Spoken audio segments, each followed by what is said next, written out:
Yo, I surprised all of you guys by starting on time. I see you guys in the chat saying Alex is going to be late. Well, bam, here I am. So actually, just got a DM from Lav 5 minutes ago. She said she's running half an hour late. Apparently, she has a really big headache and she just took a Tylenol. So she should be here in 30 minutes, she says. So I figured instead of keeping you guys waiting for another half hour, we do some kind of pre-show. We can just bullshit. Maybe I'll drop the link, have you guys come on, and we can do some Q&A and whatnot while we wait for Lav to get here. So yeah, so she'll be here in about 30 minutes, she says. All right, cool. So yeah, I see a lot of you guys are excited about this debate. That's good. Do we have any questions? I'm 50-50 between Lav and Alex. If the topic is feminism, I got Lav winning 70-30. Not gonna happen.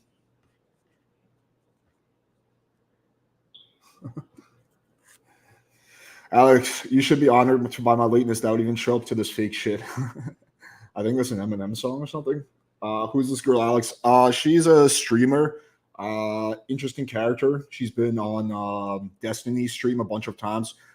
She describes herself as a radical feminist, I believe. She is very against porn. She used to do OnlyFans, and then she's kind of changed her ways, and now she's very anti-porn, even though she's still somewhat engages in it, which is going to be an interesting discussion to have.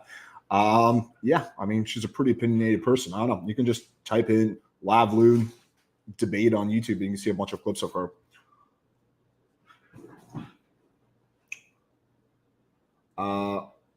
Most feminists are, I'm surprised Lav is hot. Yeah, she is pretty cute. I will give her that.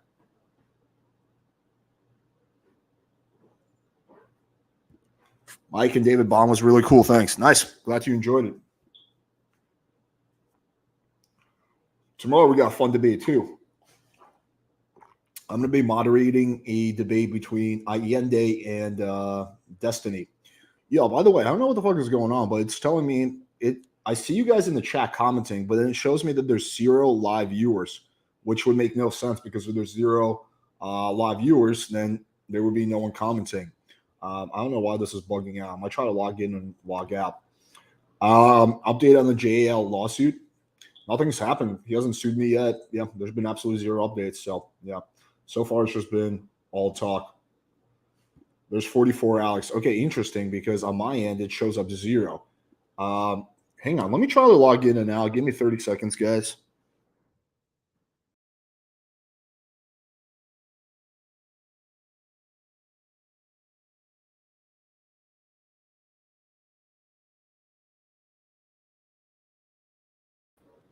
Okay.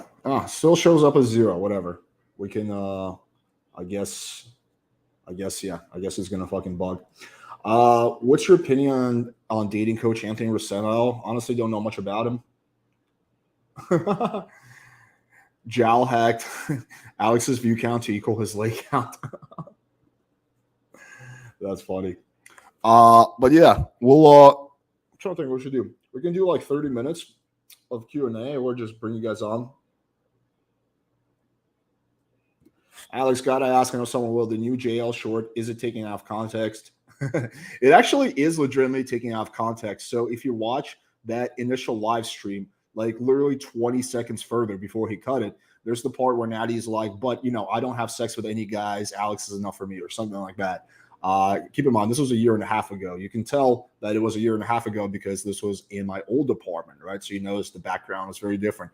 I moved into this current place about a year and a half ago. So that's when me and Natty were kind of going from booty call to this transition period, right? So we didn't really have a label on it yet. So yeah, so definitely out of context. Is she flaking? She says she's coming. She just says she needs 30 minutes to rest her head or something. Okay.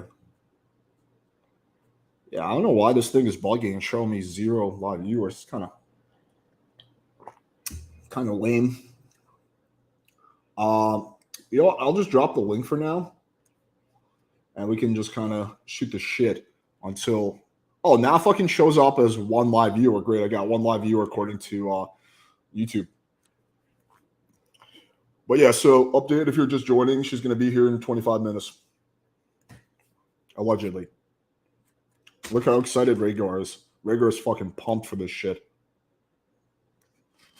Rhaegar is beyond excited. Rhaegar's like, I live for this shit, motherfucker.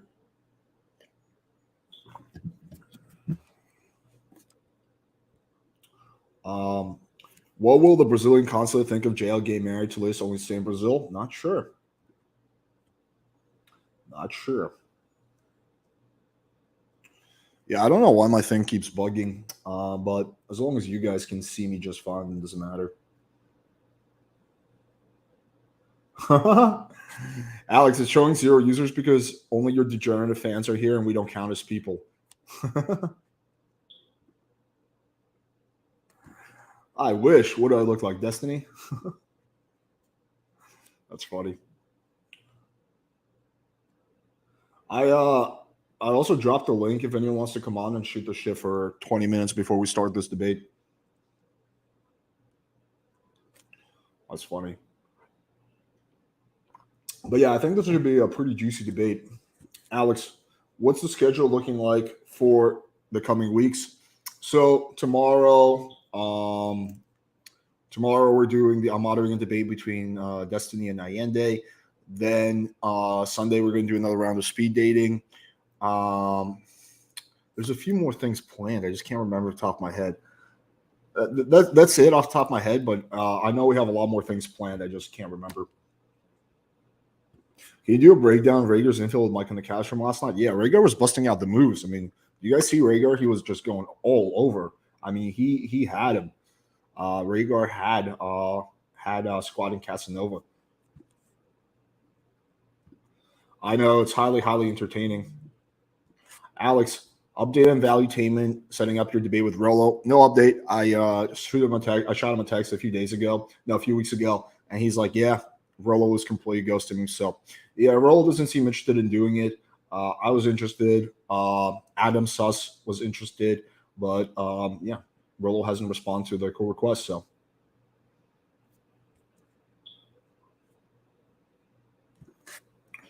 were you the guy that Erudite went on a date with as she was exploring seeing other people? No, I have never gone on a date with Erudite. Any thoughts on FTX crash and Tom Brady divorce? Don't know if you have cut up with the crypto imploding. No, I have not followed that story at all. Alex, I love that last infield you did on Halloween. Good shit. Thanks, man. I appreciate that. Has Destiny debated Rollo? No, I don't believe they have ever debated. I don't think Rollo would actually debate Destiny. Rollo is like Jake Paul. He likes to cherry pick his opponents. Do I think that writing field reports expedites your process of learning pickup? Maybe potentially a little bit. Yeah. Rollo blocks people for any little thing. He might be worse than Tommy Sotar when he used to be on YouTube. That is true. Are you going to post more infield? Always. Is Destiny in an open marriage? He is, yes.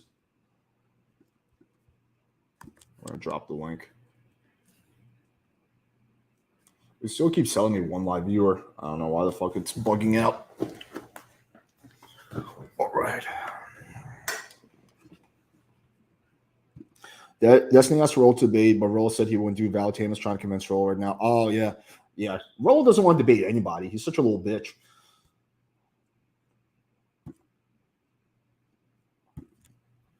Alex, how many approaches should you do per day? I mean, that's up to you how much time you have. Obviously, the more the better, but I would say if you want to improve when it comes to game, at least 5 to 10 a day.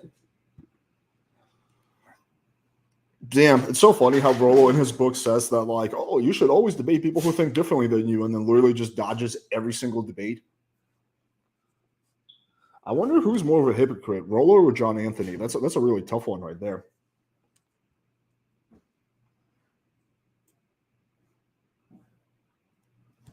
Can you get Vadim from Honest Signals on again? Yeah, I'm sure I could at some point. He's a little bit of an enigma, but yeah, I'll get him on again at some point.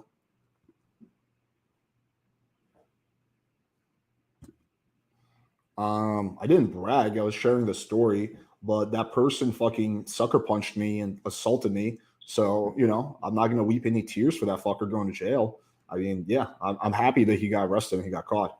I mean, why would I not be? What's an acceptable success failure for cold approaches with okay level game? Again, that's a kind of a vague question. I would say, I don't know, like if you're hooking up with 5 to 8% of the girls that you approach, then that's you know, that's pretty good. Well, no, I don't think that's gonna happen. They have closed. Yeah, they're over each other. Hang on, I'm gonna turn on the AC because it's getting kind of hot. Hold on a second, guys.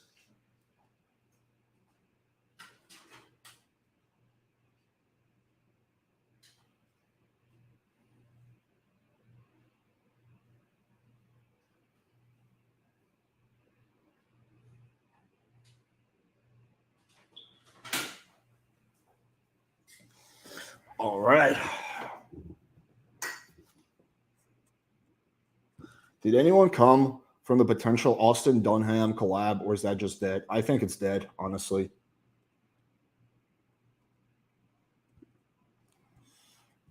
The lawyer. Yo. What's up, dude? Not much, not much. I'm surprised I'm like the only one backstage. I know. Usually there's a line out the door. Crazy, right? But I think, yeah. I guess I don't know. Everyone's over me. Yeah, they're like, there's no speed dating. We have no business here. I know, right? I think everyone's looking forward for the debate, but unfortunately, yeah, we are actually. But yeah, what's going on, bro? Not much. I had Mr. Slave on my channel last night. That was pretty interesting. Oh yeah, how did that go? Pretty good. He brought his mistress, and then he ended up debating someone about like Jews and Nazis, some like random shit. Oh, you know. Yeah, he's a pretty philosophical slave. Oh, I got Lav on. Let me get into my got you, and I'll talk to you later. Yeah, all right, man. Deuces. Right. Take care, buddy. Yo, what up? Hi. How's it going? Good. I've never used this platform before, so it's just crazy. Oh yeah, you're losing your StreamYard virginity right now? Yeah, I am. Yeah, that's a good one. I like your little setup. You got the blue lights going. Yeah. Professional studio. Yes, I'm very professional. Now it's turned purple. It's changing colors. Look at that. Yes. Now it's red. Yes. Oh my god. You know, I realized you and I actually talked very briefly once. It was on Modern Day Debates channel. Yes. We were on opposite sides of the sex work debate. Yeah. You think it's good for women and men to have access to all the porn in the world? No, Lav, that's not my position.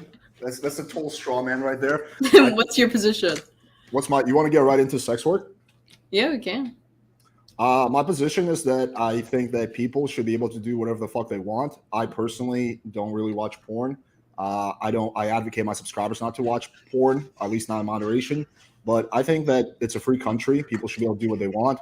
And I think I view it the same way as I view alcohol. I personally don't really drink. I wouldn't encourage people to drink, but if people want to drink, that's their prerogative. Sure. I think that that's like a fine surface level view of this scenario, of the situation. But I think that a lot of where I have a problem with sex work is like the pipeline in which young women think that it's a perfectly viable job option. And how many women are going into it willy-nilly, not understanding what being a sex worker means, or like what that job entails, like the abuse that can come from it, the safety precautions you're going to have to take, how it's going to be like on your internet record. It's going to be like part of your internet footprint. Like a lot of people don't understand this, or how that now, I mean, even through like a feminist lens, how like offering up your body to whoever wants to see it for their gain, like what that does for women, like the consequences that has for women. But okay, there's two things you said, but let's just start with the second one. I'm a bit confused because I thought you did that on your Patreon. No. So my Patreon, well, here's the thing. So I will post like my nude body. Okay. Not in like a compromising position, but in like a nudist way. Like, because I'm proud of my sexuality. I don't think that there should be a price tag on it. So I will never make my body be like available for purchase again. So if I want to be an exhibitionist and show my naked body, I can do that. I just won't make you pay for it. My Patreon is for something entirely different. I'm starting this like sort of journalistic pursuit. So basically, like my first video that's going up next week is I'm doing a yoni steam. Do you know what a yoni steam is? No, I have no idea. So yoni steam is basically like this very ancient practice of steaming your vagina with like a bunch of herbs to counteract. It has like medicinal properties, apparently. It's like kind of like witch doctor stuff. So I'm doing that. I'll be doing that, and the video will be up on my Patreon, and it's mostly just like through a feminist lens. It's not like, I mean, if someone wants to pay for my Patreon to like jack off to that, I guess they could, but it's like it's really not for that. Well, I'm confused. You said that you don't want to sell your body in a way or sell your sexuality, but on your Patreon, people pay money. It's not free. Sure, but I'm not going to. Porn isn't allowed on Patreon, so it's not going to be like me masturbating or me like there might be nudity, but in like a very softcore. Huh? It's softcore. It's not hardcore. It's softcore. Well, it's not really porn at all. It's going to be me talking. It's going to be me talking about history of the yoni steam and then doing it on myself. Like it's not going to be sexy. It's just going to be my body. But who do you think 99% of your audience is going to be? So 50-50 of my audience is women. And most of who my audience is, like the people who consume my content is women. I have a pretty... Sorry, you're saying that 50% of a Patreon is women? I find that so hard to believe. 50%? Well, nothing's up on my Patreon right now. So whoever's on my Patreon is just on my Patreon. So like nothing's up. But I think that once I start to post, the men who wanted to like sub to my Patreon just to jack off to me will leave. Because they'll realize that like that's not what I'm offering. But most of my fan base is mostly women. You can imagine I'm a feminist. No, I get that your fan base is mostly women. Now, that totally makes sense. I bet your TikTok is largely women, but your Patreon is largely male. First of all, Patreon in general is 60% men. And second of all, I was doing like a little research before this, and I went on your Patreon. I actually purchased a $10 tier, something I never do, but I wanted to kind of do some research. And I saw it was like literally all dudes in the comments. Like I was trying to see like what the ratio was, and it was like every single comment was a guy. So the people who are going to pay money for your, you want to call it art or software. I think it's because they don't understand what I'm posting yet. I think that they just saw me announce that I was doing a Patreon, and it was about, I call myself a sex enthusiast and educator. I'm sure that those men are just like curious to see what is up because they think that it could be nudes. But I think that they will slowly, once I start posting my actual content, be a little disinterested. And also because I'm going to post everything that goes onto Patreon will eventually go onto YouTube. So there will be like some things on Patreon, like with my yoni steam video, I'll probably do like a before and after of like what my vagina looks like after and before the steam on my Patreon. Post that on, I'll save you the time. You can't post that on YouTube. No, I know. Exactly. Yeah. So that will probably stay in the Patreon video, and then it's like an exclusive, like if you're curious, right? But even then, that's not me like sublimating my own sexuality for a man. That's me just like existing. And in that case, I don't have like a problem with porn. If most porn was just women like getting themselves off in like a really real way, or if most porn was just like a couple going at it, that would be sick. That'd be dope. I'd be like way more likely to be like pro porn, but that's like just unfortunately not the case. Yeah, well, I mean, I do think you have to acknowledge, like, I don't know how far you're going to go with your Patreon, but if you are going to make it a full-time income, it is going to be largely coming from men. And most of those No, so that's the thing. I'm not. So this is like fully a passion project. My fiance makes a ton of money. I don't need to have a job. Okay. So I'm not trying to peddle my Patreon as like a sort of like this is my income. It's mostly like I'm very passionate about women's sexuality and sex education, and so this is just sort of like it's a hobby, and it's like sort of journalistic and kind of like philanthropic.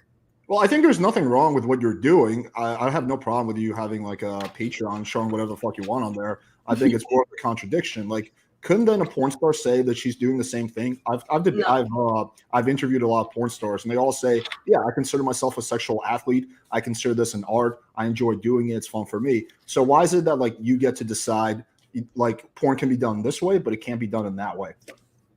I think it's about reducing harm and increasing benefit. So you can call yourself a sexual athlete, whatever. What I will be doing is so different to what every porn star is doing. Like, it's just incomparable. And I think since you're a subscriber to my Patreon, you will see once I release my video next week that it is like not FAP material. Well, I'm not going to be like full discretion. I just did it for like researching this video. I'm not going to be like a one-time subscriber, but yeah. Sure. I mean, if you're a subscriber, you're subscribed to the month. So you'll see eventually next week, my first video, and you will see that it's like not something to be like masturbated to. Maybe some people will. Dudes can beat off to anything. No, but in that case, then I shouldn't even post this. Like, people are probably jacking off to this right now. Like, people will jack off to fucking anything. I met up with a guy on like a Hinge date, and he was like, he was telling me that he was like jacking off to my Instagram. So I'm like, yeah, well, exactly. Men will jack off to anything. So then I don't. So then, if men jack off to anything, what you need to do is reduce harm and increase benefit. So I'm not going to do things where I'm like, I'm not going to perform an orgasm. I'm not going to have a fake orgasm. I'm not going to take requests for you to want to see me in like a little outfit or whatever. I'm not going to fuck anyone on my Patreon. Like, I'm just going to do what I want to do, and it's educational. And if you want to jack off to that, I'd rather someone do that than jack off to like barely legal stepsis porn where she's like pretending to be raped. So, but what's the difference between a dude jerking off to your like nude art and a dude jerking off to a girl fingering herself, or a dude jerking off to a couple having sex? So there's a big difference in a man jacking off to my like educational or like art video than there is a man jacking off to like a barely legal consent, non-consent porn video. Like, there just is. The societal consequences, the brain chemistry consequences of you seeing a woman in that position are just very different than if you were to jack off to a woman just like being herself and her own sexuality, rather than her being like abused. It's going to send off different receptors in your brain, and it's going to make you think culturally and societally that thing is okay. Well, okay, well, let's not jump to extremes. Let's just go to something like as simple as a couple having sex, like a POV video. Like, what's the difference? Like I said, if porn existed that way, and if it was just like a POV video of like a couple having like very normal sex, whatever. But you do know there's like all kinds of porn like that exists. Of course. It ranges from like super benign to insanely creepy Japanese typical porn and everything. Yeah. So I think that there's most porn isn't violent, but 80% of what's on the top, like Pornhub's top page, 80% is violent. So these are things like consent, non-consent, facial abuse porn, degradation. So like you calling the girl a whore, or like her pretending that she like it's too big, or a lot of times like ass to mouth play. Like 80% of the top videos of Pornhub are violent. Like, they are. So where like most people don't watch this porn, the most popular porn is this, like, for the people who watch it frequently. So people who watch porn like consistently do watch violent porn. And that's like a net negative for society in general. Well, I wouldn't consider a girl saying, "Oh my God, it's too big to be violence," nor you slapping a girl's ass or any of that. Like, that's pretty standard. Sure, that isn't. But like slapping a girl's face, her pretending that she doesn't want it, calling her a slut and a whore during sex. Well, I think it does have consequences. Well, the slut and the whore thing. I mean, I would say, again, just going from my personal experience, I would say like something like 40% of the girls I've had sex with were like really into that. They were Yeah, like, that's oh, so this is what we see actually, is that it's this is a problem amongst women. So women are actually who is seeking out more violent porn. And a lot of scientists, or like, you know, data collectors, didn't understand this phenomena, because they were like, how could women possibly want this? So they did polls of women who do seek this out, and it turns out that 99% of them had history of sexual trauma. So what we're getting into now is like a Freudian feedback loop, where, you know, highly agreeable, highly high to openness women are seeking out their trauma in pornography, which is exactly what I did. Can you show me the study? Because I just find that so hard to believe that out of the girls who are like into name calling, 99% of them have sexual trauma. Well, it's sexual trauma, but also you have to understand, like, in my own experience, and this is purely anecdotal, but I've shared this on TikTok, and it went viral with so many women saying it's exactly how they felt. So take that for whatever merit you will. But a lot of, especially because the average age that a person first watches porn now is about 10 or 11. Yeah, people watch that, yeah. Yeah, so I started watching porn at that age, and then I think I looked up like girls kissing, and then within the week I was looking at like very violent porn, because of you know, the algorithmic process is just kind of all over the place. And so then you grow up as, you know, a woman, and you're constantly being told what men like and how you should fit yourself into that position to be what a man likes. So like highly agreeable, submissive, sexual, hypersexual, you know, all these things. And then you're watching like more and more porn that gets pushed to you through the algorithm, and you start to basically sublimate your own sexuality for men's sexuality. So when I was 19, I remember asking my boyfriend at the time to like punch me during sex, like leave bruises on me, marks on me, choke me, call me a whore, all this like extremely degrading things. And at the time, I was like, I like this. Like, at the time, I thought that I did. I really thought that I did like that. And then I didn't realize I didn't like it until I asked my current partner to do the same thing, and he was like, no. And I was like, what do you mean? Do you not love me? And he was like, no, I do love you. This is like why I won't hurt you. Like, I don't want to hurt you during sex. And it was like, it was so strange to me, because I had equated love and pornography and my own sexuality with love. And I was just like, okay, I was just like, I didn't know what my own sexuality was, because I was so busy trying to fit into the sexuality. And I think a lot of women feel that way. A lot of women feel that way. I mean, if you're told that you don't like doing anal, if you don't like giving blowjobs, that you're like a prude. And being a prude is like the worst thing that a woman can be, especially in like woman to woman circles. I mean, we'll shame each other for these things. Like, if I go out to coffee with my girlfriends and they're saying like, oh, I don't like giving head, half of us will like virtue signal to the other half and be like, what do you mean? Like, my boyfriend, like, I love giving my boyfriend a blowjob. Like, he loves it. We do this to each other constantly. It's like we're constantly... I get that. I just don't think you can repress sexuality. Like, you see consequences of that in other countries. Like, oh no, I don't think that we should repress it. This is my prescription for porn. I think that none of it should be free. And I think that, I think that OnlyFans should be regulated. I think that you should need a permit to be a sex worker, like they have in other countries. I think it's insane how 18-year-old women on their 18th birthday can sign up for a fucking OnlyFans. I think that's horrifying. Well, what? Like, they're adults. Like, they can join the army, right? No, because even joining the army is not as doesn't have the same bearing on your life as being a sex worker does. Like, it just doesn't. If you experience PTSD in Iraq and you lose a leg, I mean, I would argue that that's way more potentially. Sure, but that's such a small portion of who's in the army. If you go into sex work, there's a 99% chance that you will suffer some sort of abuse, whether it be online or whatever. And then also you have that digital footprint following you for the rest of your fucking life, which is like, there's just no informed consent that you could possibly understand at the age of 18 how this will affect the rest of your life. There's no way. Like, okay, I mean, I'm 24, and I realized last year, I was like, holy fuck, I'm not going to be able to get a normal job after this. Like, I was like, Jesus, like, my options are so fucking limited. And then also, I'm getting married, so I'm like, now I have to work about my digital footprint because of his job. Like, I can't even, like, I can't even, I have to worry about who I marry and how my job will affect them also. Like, there's just so many things that you don't think about when you're 18. I'm sure you have like you didn't have a hard time finding a husband. Like there's plenty of dudes I'm sure who are like super down to like settle down with you. Like sure, yeah, sure, right. But then we have to think it's not about that. It's like my you know, my husband is a very successful CMO of like a major company. Mm-hmm. And so I love him, but we have to think about that, like with my online presence, like what that does. Like we can't be as public as maybe we'd like to be. And also his family found out about what I did, and it was a big deal.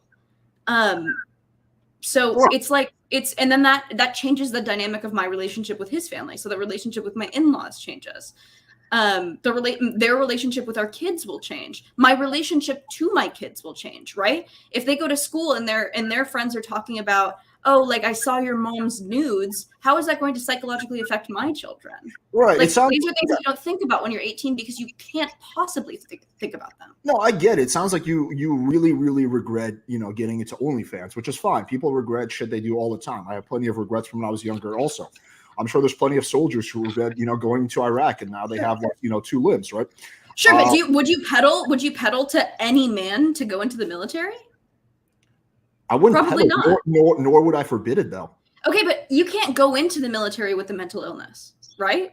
But every mentally ill woman can go into OnlyFans. They can. And we know that 60% of sex workers are mentally ill. We know that that's true. But what are these statistics? Like you mentioned a lot of stats. You can look it up. 60%. Google it. 60%. This is prostitutes. So these are people who are working on the street. Okay, well, pre-existing illness. That's a little different. Prostitution, I could actually grant you that. I'm just talking about like OnlyFans and shit like that, or porn. So a lot of why women are going into porn, especially like during the pandemic, is because of capitalism basically failing women. And that, like, if you have a mental illness or anxiety or whatever, and you can't work a normal 9 to 5, OnlyFans becomes this extremely viable option because you can work from home. You can make a good amount of money working from home, and you have all this free time. Like every sex worker, every person on OnlyFans that I know, every woman on OnlyFans that I know is mentally ill. Every single one, myself included. Okay, like when you say mentally ill, what exactly do you mean? Like what disease do they have? Anxiety, depression, borderline personality disorder, bipolar disorder, anything. Okay, a lot of autistic women. Well, those two are totally separate things. If we go off anxiety and depression, that's like 50% of the U.S. population has anxiety. With anxiety and depression, you can't go into the military. Yeah, but you sort of can. Like, no, you can't. You are not allowed to. And you need to go through an interview process to get into the military. You can just sign up for OnlyFans and post pussy the next day. That's a problem. There's I mean, I don't know how much like experience over the military, but there's people who do tours to get PTSD, and then they go again for the second tour, third tour, fourth tour, even though they have massive PTSD by the second tour. So yeah, like maybe on paper you can't, but it absolutely happens. Sure, but you can. But you certainly, the fact that you're even comparing OnlyFans to the military, though, shows what like the psychological toll that it takes and the willy-nilliness into which we just peddle this onto women. It is not a viable job option. It should be available. It should be available for the strongest of women who can handle it, right?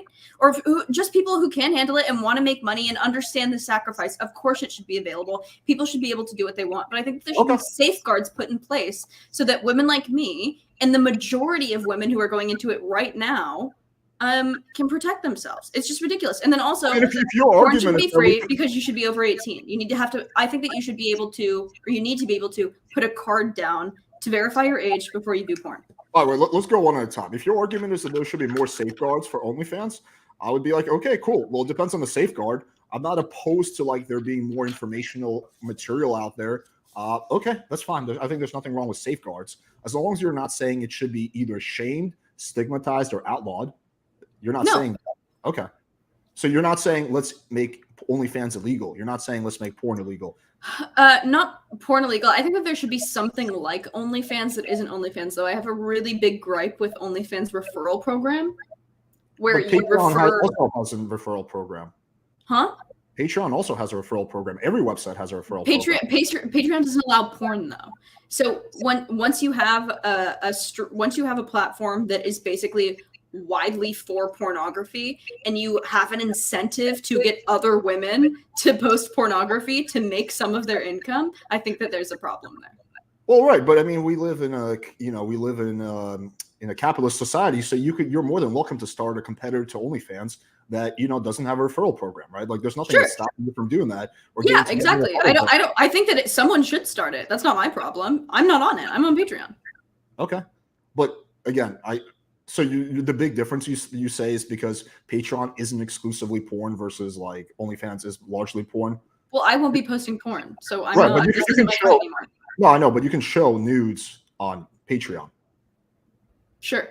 So it's just a different kind of porn, softcore instead of hardcore. Sure. Okay. So you're saying you find it problematic that there's a referral program for hardcore porn, but if it's a referral program for softcore porn, that's like not as bad. I think majority who is on Patreon right now is not doing porn. They made sure of that because they were going to lose their credit card companies. Yeah, you're probably right about that. They were going to lose their payment company, so they made sure that people do not do porn on Patreon anymore. Whereas like it's different now because OnlyFans is like it is porn. It's a porn site, what it is now. So it's different. But do you think OnlyFans girls and porn stars should be like shamed or stigmatized? No, of course not. Okay. I get it. Okay. All right. So, yeah, I just think it's like, if you're like a 22-year-old chick, right? And, you're having a hard time finding a job, or maybe you find a job and it fucking sucks because you have to work in an office for, I don't know, $30,000 a year and you can barely pay rent and you fucking hate it. You have to go into work 9 to 5. Well, I'm a huge proponent of UBI. I really love the idea of UBI. And I think we should incentivize women to get married young and stay at home, be stay-at-home moms. I think women should be paid for that. So let me ask you this: do you have a problem with sugar babies, sugar daddies? No, not a problem with it. It's not the ideal scenario, I don't think, for most people. I think that does damage to the way that you view relationships in like a moral sense, or like a therapeutic sense. But I don't have like a problem with it besides that. Because I would argue that sugar baby, sugar daddy type of relationships are, if anything, more problematic than porn. Because literally, as a sugar baby, you're just getting paid money to fuck old dudes. That is sure, but that doesn't. The problem that I have with porn is its influence on culture. So the way that men treat women or have sex with women because of the sexual script they've learned through watching porn. Right. The sugar baby, like the way the sugar baby, sugar daddy thing. Yeah, it's still potentially predatory. No, I'm just saying it affects culture as well. I live in Miami. You see this all the time. Oh, of course. In a place like Miami, it would be extremely apparent. And then obviously because of the culture there, I would have a bigger problem with it. And a place like Utah, if you were doing it, it seems more individual than it being like the culture. Yeah, well, I mean, I think ironically, Utah has like the highest porn usage out of all the states.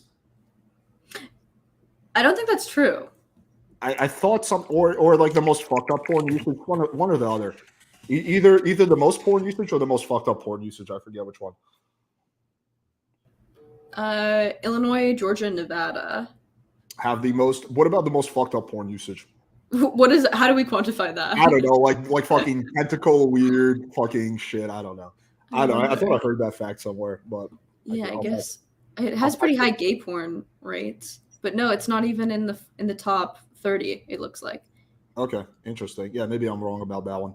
But yeah, like if your argument is just more safeguards on OnlyFans and porn, I don't think that's a crazy argument.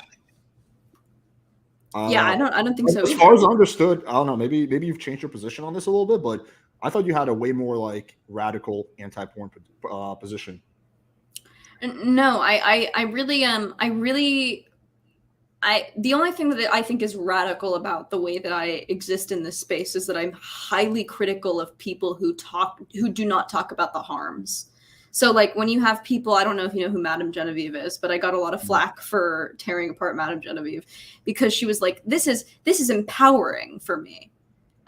Because it's not empowering. There's nothing empowering about it. It's leading to like personal financial freedom, but that's not empowerment. We talk a lot, and through the feminist lens, we talk a lot about like empowerment, women's empowerment versus women's liberation.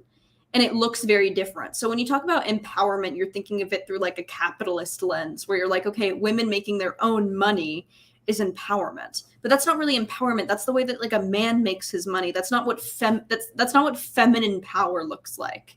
That's what masculine power looks like. When you think about women's liberation, you think about women who are free from the confines of the way that men are looking at them or the roles that men are putting them in. Like, you shouldn't have to sell photos of your vagina to make ends meet, to pay your rent. There should be other safeguards put in place so that that is the last thing you have to do is have sex for money or do these things. There should be institutions helping you so that you don't have to get to that point. But then we get into like kind of like a fairy tale world. Like no one should ever have to go hungry. And it could be my pipe dream, and that's fine. There should be like, everyone should get along. There should be someone out there for everyone, but it's just like not the world we live in, not even close to the world we live in. I think it is for the widespread amount of people. It is the world that we live in. But that could just be optimism. Where like a woman doesn't have to work in order to have her like bills paid. Like, how is that? I'm confused. What do you mean? Aren't you like kind of red pilled? Well, I mean, I have some red pill beliefs, some pickup artist beliefs, some black pill beliefs. I have a lot of my own beliefs. But like, yeah, so I mean, that's like the feminine masculine trade-off is being taken care of, getting your financials taken care of and being protected, and then the woman's role is to enrich your life, to give you children, and to take care of you. But how's that like conducive to feminism? Like, to just have a man like buy you shit?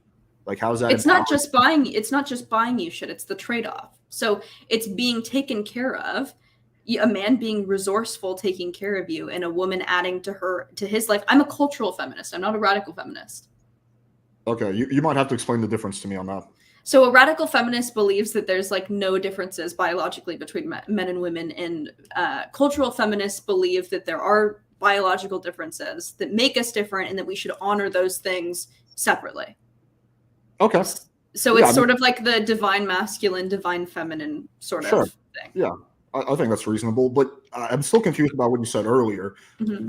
How is it empowering to be like, this guy just takes care of me. I'm basically like the stay-at-home mom or stay-at-home wife. I just cook and clean, basically do what he wants, kind of like a 50s type of thing.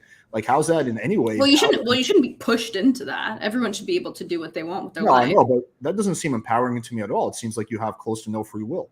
Like, you have to do what the fuck? I don't think that you should be with someone who makes it so that you have no free will while they're taking care of you.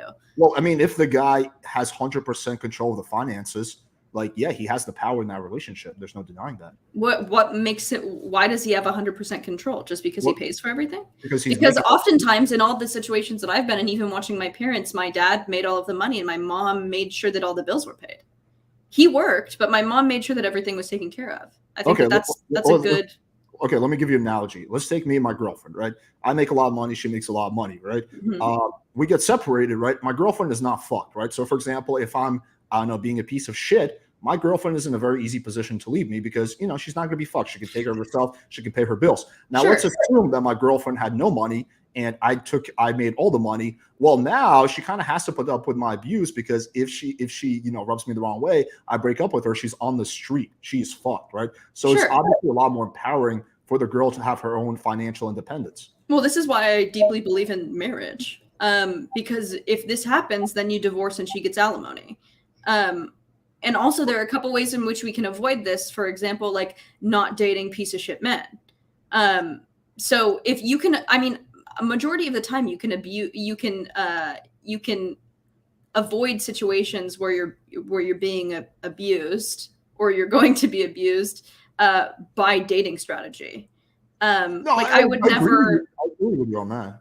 But I just think, So I'm going to marry. I'm going to have no job. I'm going to be a stay-at-home mom with my husband, and he's going to make the money. And I have he's never raised his voice at me. I think that women should not date men who are dusty, crusty, worthless abusers. Sure. Even if they have money. It sounds like you have a nice fiance, and hopefully, as the years go on, nothing changes. Of course, there's always the possibility that people change 10 years from now. And then we get married, and I leave, and I take half of his income. Okay, fine. Okay, there's true. You are protected a little bit by marriage, but aside Yeah. from marriage, if you don't get married, right? If you don't have your own money, You like for have to get example, married. Women have to get married. That's stupid. If you're not going to have a job, you have to get married. And if you don't want to get married, get a job. no, like okay, let me maybe you're misunderstanding me. I think there's nothing wrong if you're like yeah, I think it's better for women to be married, to be stay at home. Like I think that's totally fine, and even like somewhat respectable, outlook to have. Like yeah, like you're like basically a traditional woman. There's a lot of men who are into that, right? But I don't see how that's conducive with feminism at all. Like that's to me seems like to be the opposite of feminism, because feminism was all about women actually having their own financial independence. No, so that's radical feminism, and that's in the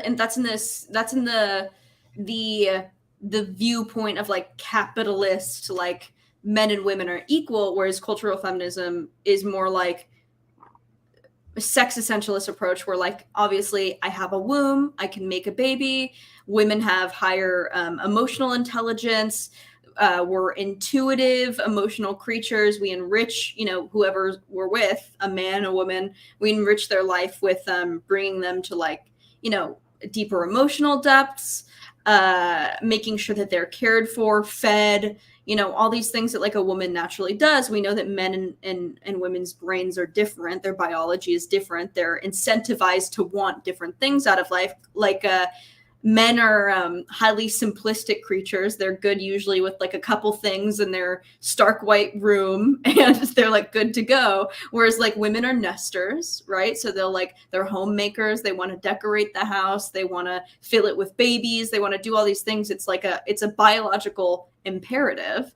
And we shouldn't shame women for having biological imperatives, where I feel like that's where a lot of radical feminists get it wrong. Because I think most women want to be women. I think most women don't want to work. Most women want to have babies. Most women want to decorate the house. Most women want to talk politics and talk philosophy with their husband at home or with their friends. But also, like, I don't think most women like want to be out like oil rigging, right? No, or like in the military, right? So okay, I sort of agree with you on that. The only one I would push back on is most women don't want to work. I think most women don't want to do the typically male jobs like oil rigging. Most women do not want to work, but they have to. Most women do not want to have to fucking work. The only reason why so many women are in the fucking workforce is because of after World War II, the fucking economy crashed so fucking hard that women had to join the workforce or else they'd starve. Well, I don't know where you're getting the stack from, like that most women don't want to work. Like pretty much most of the women I know, they enjoy or they want to work. Ask most of the women if they had a man that was paying for everything that they were taking care of if they'd want to work. I guarantee all of them would say no. I don't think so. I think so. I think so. I think that is more of like a little bit of a sugar baby mindset. It's like, oh yeah, fuck it. I don't want to have to work if I can get the man to pay my bag and pay all my bills. But I think a lot of women like having a passion that they pursue. Passion does not mean job. First of all, I love having my little philanthropic things. I like to read. I'm really passionate about helping women and girls. Like I have my own wants out of life. I have my own purpose. I'm going to be a doula. I'm in school to be a doula, so I'll effectively be like a midwife, basically. And I really I'm going to love that job, but it's not for money. I'm doing it for passion. Yeah, I don't know. I mean, my chat is largely dudes, but the chicks in the chat are like, well, this is my girlfriend. Oh, I will always want to work. And then we got this one. My ex-husband made 4 times as much as me, and I still worked. Why? I think I they enjoy it. Like, for example, if I had, I'll use myself. Like, if I win the lottery tomorrow, and I have $100 million, I still won't quit my business. I will still keep doing because I enjoy doing what I do. I love working. I wouldn't want to be like not working. That to me seems like a very you wouldn't rather be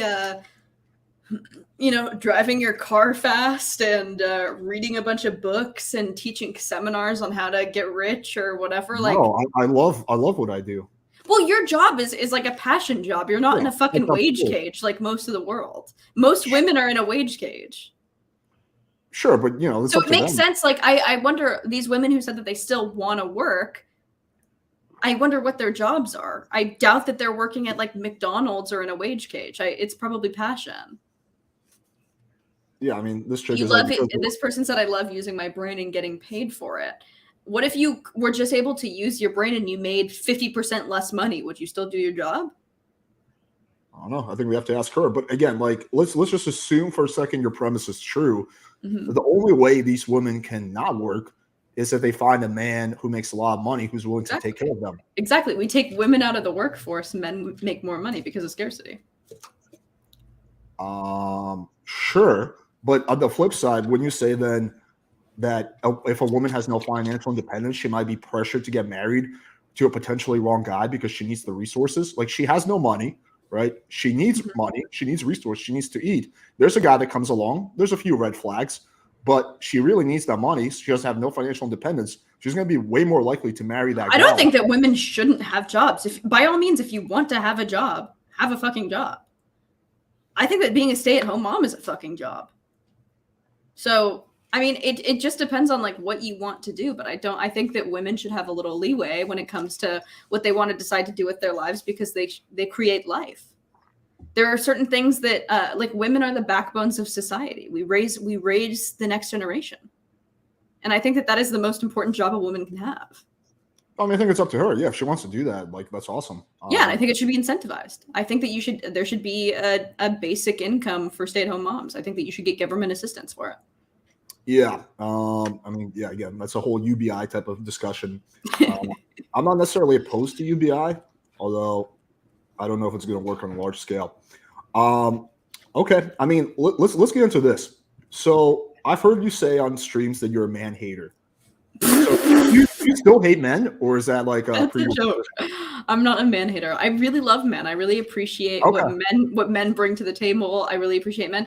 What I don't like is dusty, crusty, useless, fucking do nothing men.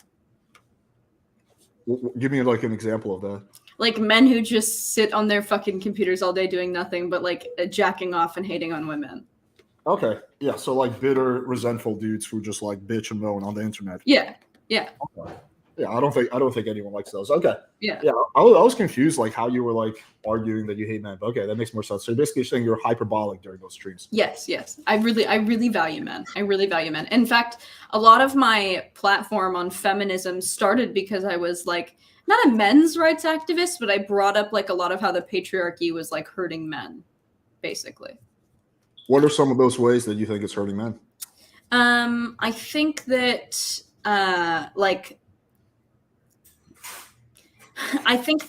the patriarchy or culturally men see emotions as weakness.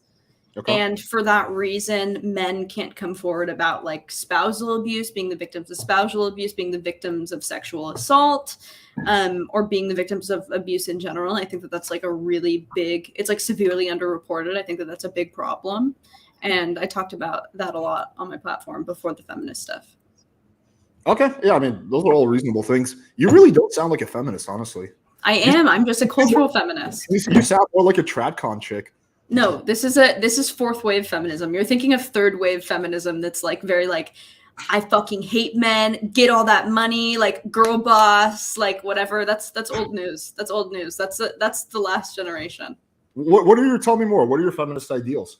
Like you mentioned one of them that's like women should be valued for raising children, right? I think that's a very also tradcon belief. So what beliefs do you have that are not tradcon beliefs? I guess that's my question. Everything you've told, and again, I'm not saying these are bad beliefs. I think they're like everything you've said is actually pretty reasonable, but it all sounds like tradcon beliefs. I want to hear something that's like not, you know. Well, it's secular. That's so I'm not like conservative by any means. I still think that women should be able to vote, right? Because we're shaping the next generation. I think that women are just as valuable as men, just different. Whereas like tradcons think that men should be the head of the household. I don't think that men should be the head of the household. I think that there should be two people coming together in their the way that they add to their relationship and society, completely equal, just different. And I think that that's pretty antithetical to the tradcon thing where like the man is the leader, dominant, whatever. I think that a woman can be masculine and a man can be feminine. If a man wants to stay home with the kids and be the primary caregiver and child rear and whatever, they can fucking do that. And the woman can go out and work and do her thing. I think it's all about finding like masculine and feminine or what is colloquially known as masculine and feminine, and just being each other's yin and yang. Everything you're saying sounds pretty based, which again really makes me wonder how you're a feminist. Like, Again, so I'll read you something about cultural feminism. Like a tradcon chick, honestly, I'm certainly not a tradcon chick. Like the stuff you're saying, like for example, the tradcons, they don't believe that like the man is completely in charge of everything. They believe exactly what you're saying. The man contributes financially. The woman stays at home with their kids. They both have their own value. I don't know. I don't know if you've talked to Rach for Patriarchy, Rachel Wilson, but she doesn't think that women should be able to fucking vote. So I'm like, she's a little extreme. She's a little kooky, and I think it's so funny that she says that also, because she's like, she's so smart and can talk circles around her husband Andrew, and I'm like, you're letting your fucking husband vote. I think that's crazy, but anyway. So cultural feminism is the view that there's a female nature or female essence, and it attempts to revalue and redefine attributes ascribed to femaleness. It is also used to describe theories that commend innate differences between women and men. Cultural feminism diverged from radical feminism when some radical feminists rejected the previous feminist and patriarchal notion that feminine traits are undesirable and returned to an essentialist view of gender differences in which they regard female traits as superior or equal. So the divine feminine, let's see if we can look up like traits of femininity that I think are like really I know what the traits of femininity are. I just want to hear more about your beliefs, like your type of feminism. Okay, let me ask this question. This will be a good one. Do you believe in the wage gap? Do I believe in it? It does exist. Do I think it's all because of sexism? Not necessarily, no. So you think that a man and woman working the same job will get paid different amounts of money? Yeah, but I think that there's like so many factors at play for that. Do I think it's all sexism? No. Do I think some of it could be? Certainly. Like I think that individually it could be, but I know a lot of women who have made way more money than men. In the same job. The reason I ask that is because usually the wage gap is a pivotal point of like most feminist ideologies, but the wage gap has been like very thoroughly debunked by literally like every single economist. So typically the way it works is they take an aggregate of all the money men make, all the money women make, and they're like, oh look, men make 20%. Well, when they look at men and women working the same jobs with the same level of experience, with the same education, they actually get paid the same exact amount of money. Yeah, I've heard. I'm a big fan of Jordan Peterson, and I've heard him talk about this like a bunch of times, and I take the Jordan Peterson approach to this, where I'm like, it does exist, but it's not because people hate women. It's like a bunch of different factors. Well, if men and women working the same job with the same experience make the same amount of money, then there isn't a wage gap, right? Sure. Okay. So then you don't believe in like the typical wage gap feminist argument? No. Okay. All right, cool. All right. So that's like typically a big cornerstone of like most feminists I debate. I'm trying to think of what else. I don't know. Do you believe the patriarchy is keeping you down? Yes. Okay. Expand on that. But I think that the patriarchy is mostly like so I think that the patriarchy really devalues feminine traits, like being emotional or being soft or being nurturing. Like they see these things as like not valuable. And that's my biggest gripe with the patriarchy. And in turn, like a lot of men also feel this way about women. Like a lot of women say that they want like a submissive woman or like whatever, but they can't reconcile that with like a woman also having like emotional needs or being emotional at all. Like women are very highly emotional, intuitive creatures, and you need to like honor that in a woman.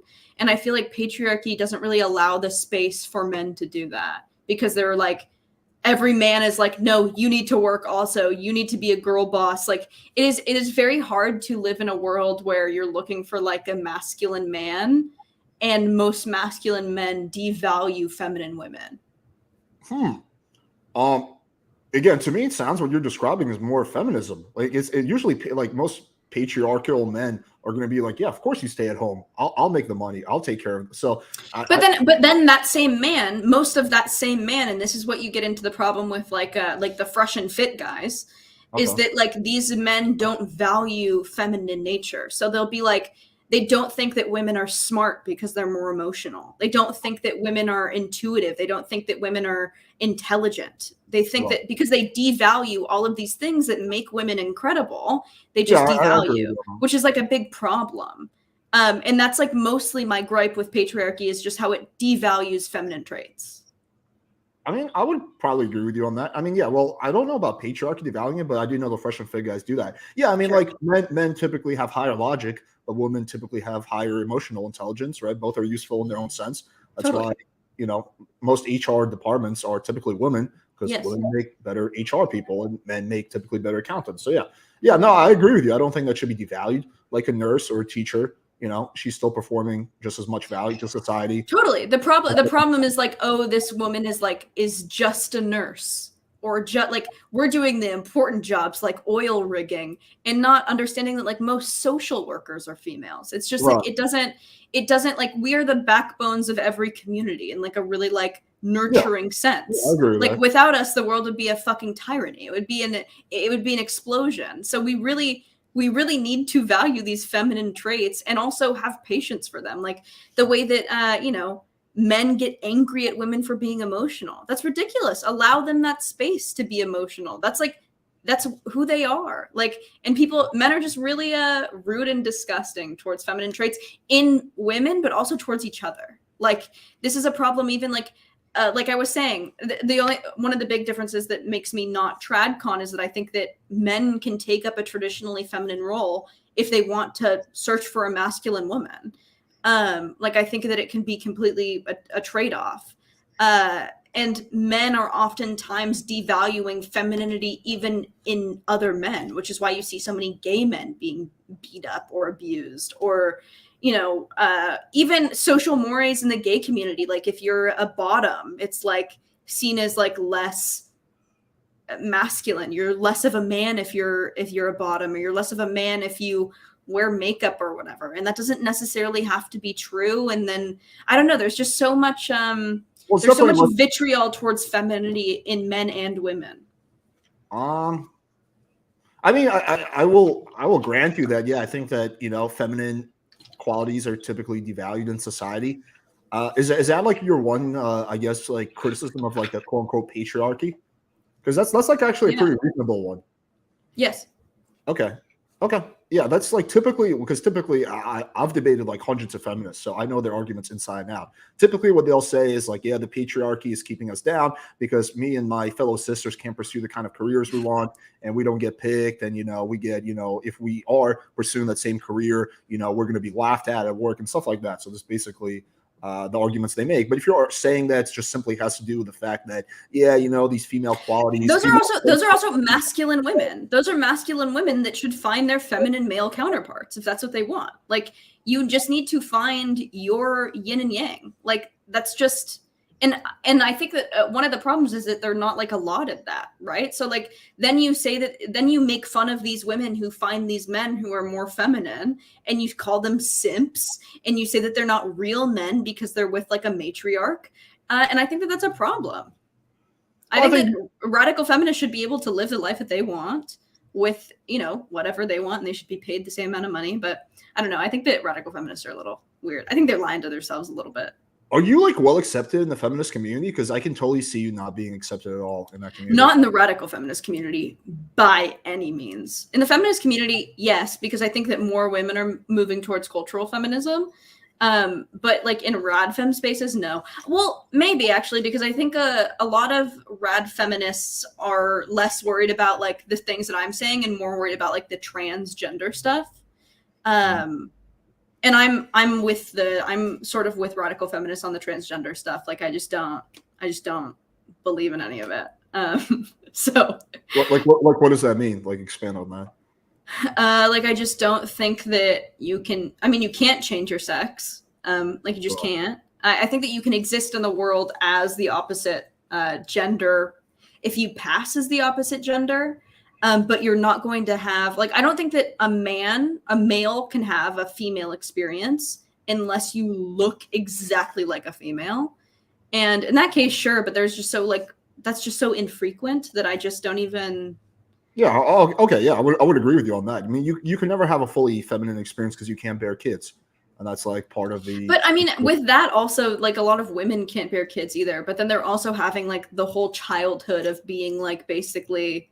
I mean, a part of why it hurts so bad when a woman can't have children is that she's been basically like socialized from the time she was born into this role, regardless of if she's able to have children. She's been prepared to have children for her whole life, which I think really solidifies your place in the world. And I don't think growing up male, I'm you just honest. can't have that. You and I agree on way more shit than I thought. I told you that we would. I thought we'd have way more fucking disagreements. Let me pose the question like this: What are some of the things you disagree with the red pill or pickup community on? I think just devaluing femininity, and also well, the pickup community doesn't do that. That's more the red pill community.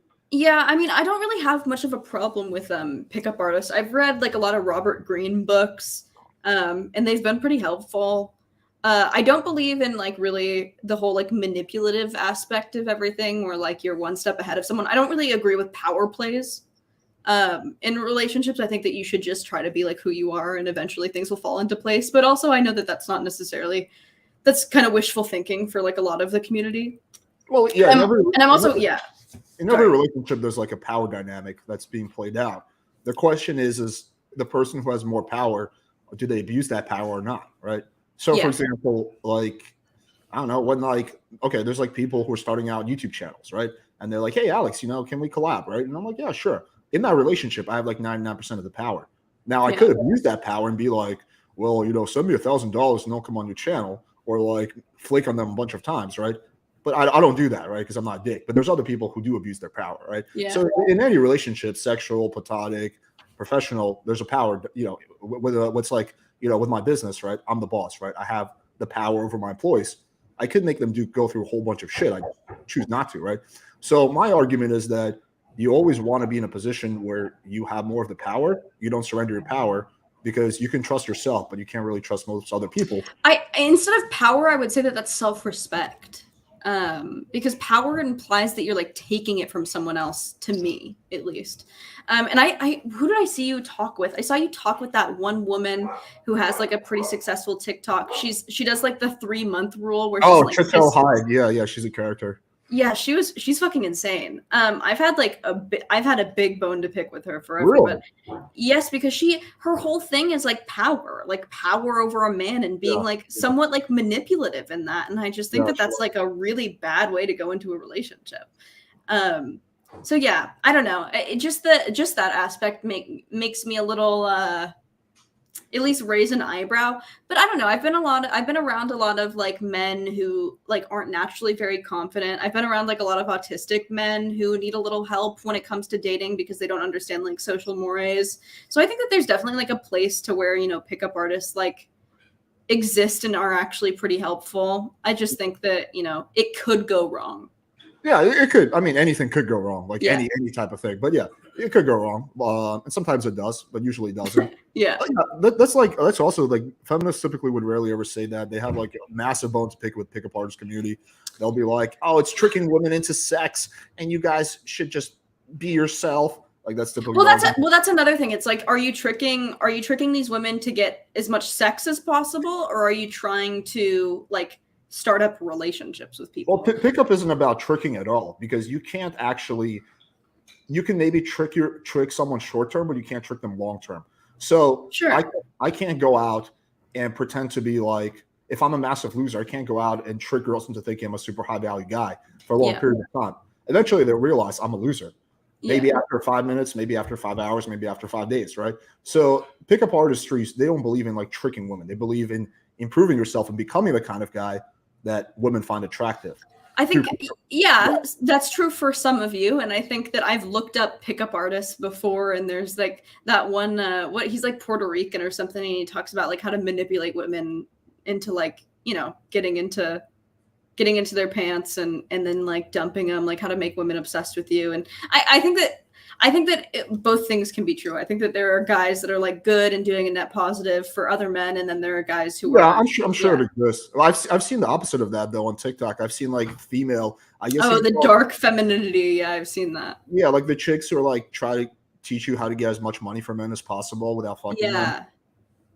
They're actually really popular. Like they Yeah. get some of these chicks get like 500,000 views per video. Yeah. Yeah. I've they have seen like all those. these methods of like gaslighting men and like how to extract it. It's actually like pretty crazy. Like, Yeah, it's horrifying.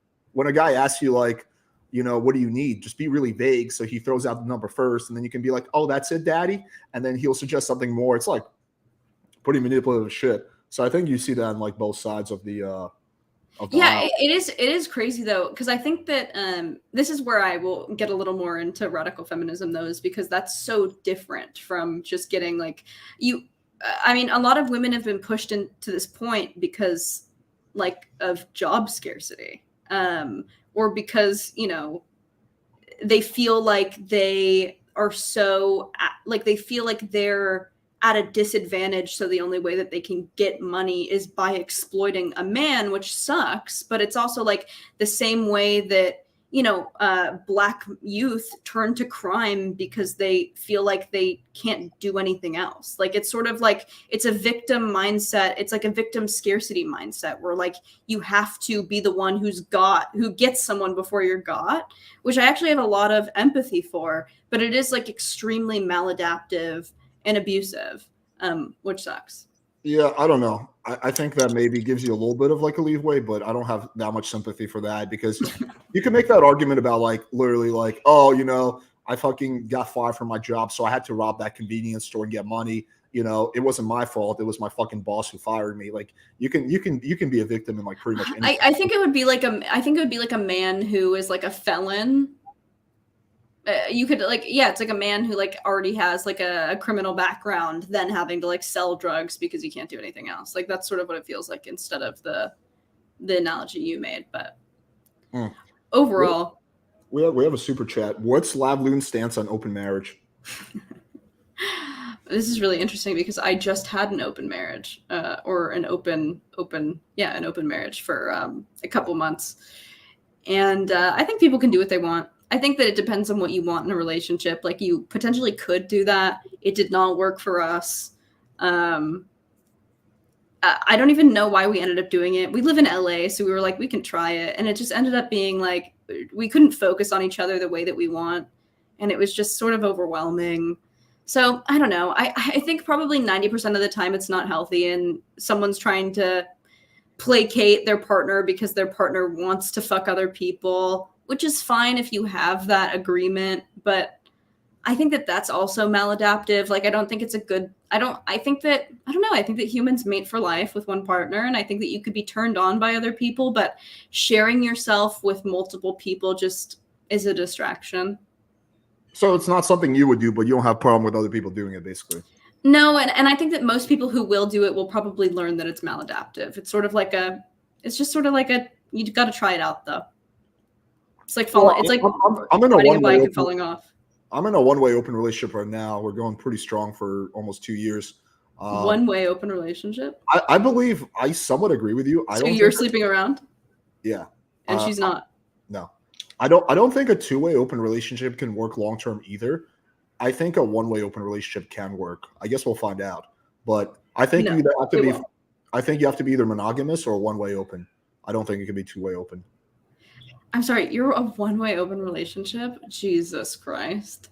Yeah, did you not research me? I talk about this all the time. No, that poor girl. Why poor girl? Because what the fuck?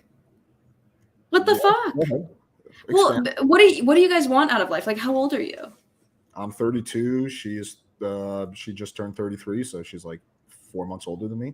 Do you guys want kids? No. You guys don't want to get married? No.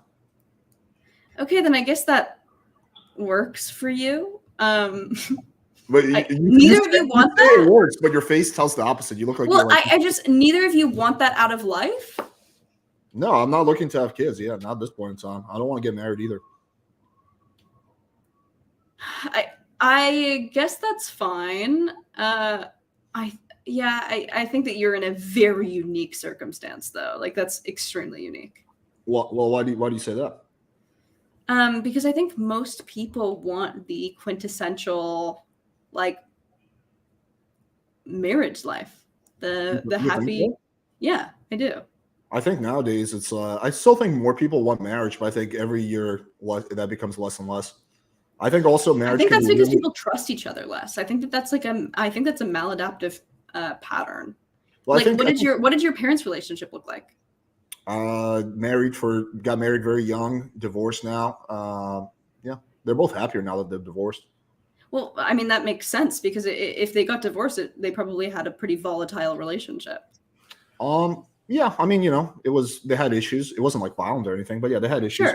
Sure. And then you grow up seeing your parents not in a loving, cohesive partnership, and it makes sense to why you don't value that.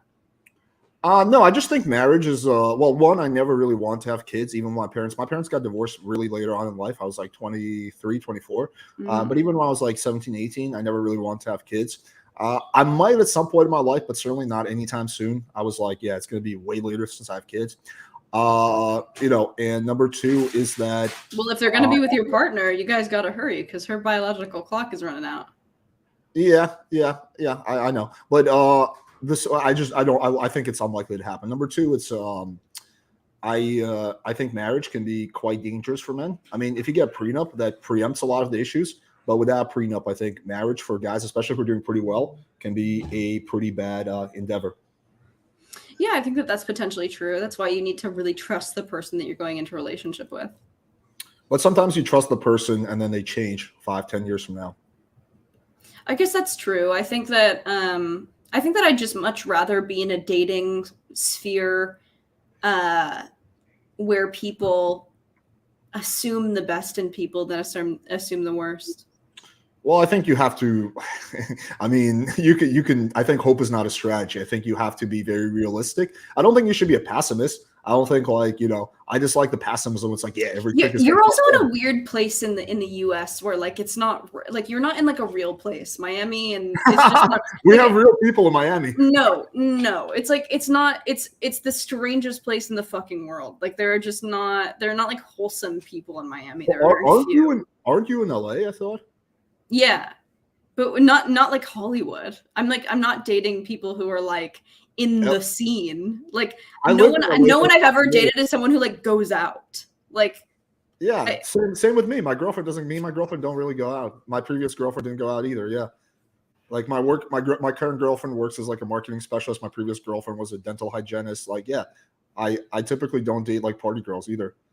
LA is no different than Miami. I lived in LA for 5 years. No, Miami is very different than fucking LA. It's just bigger and worse. It's like Las Vegas and Los Angeles together. Have you lived in Miami for like a substantial period of time? I've never lived in Miami, no. Yeah. I've lived in both. I'm telling you, they're very, very similar.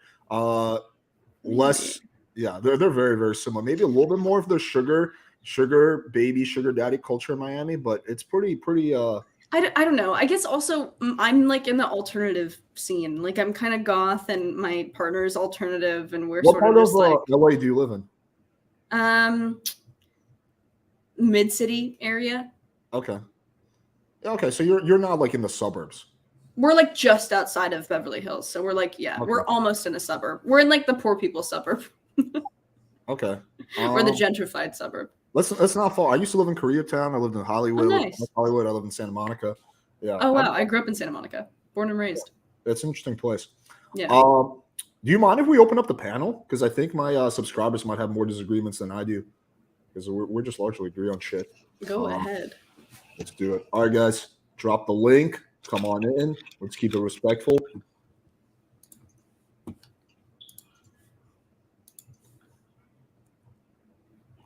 All right, guys. Link is in the chat.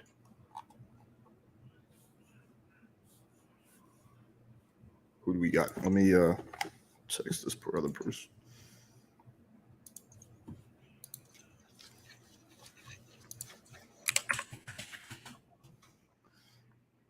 Oh, my friend,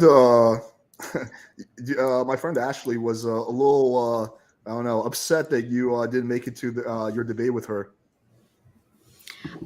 Yeah, I saw that. She didn't. It wasn't like personal. I had forgotten about it because I was traveling, and then I forgot to write it down because I'm really bad with writing things down. And she never like reminded me, and it was like a month ago. Oh, okay. So I think, I think we just both kind of dropped the ball on that. Okay. Would you still be down to debate her? Yeah. Cool. All right. We'll see if she jumps on.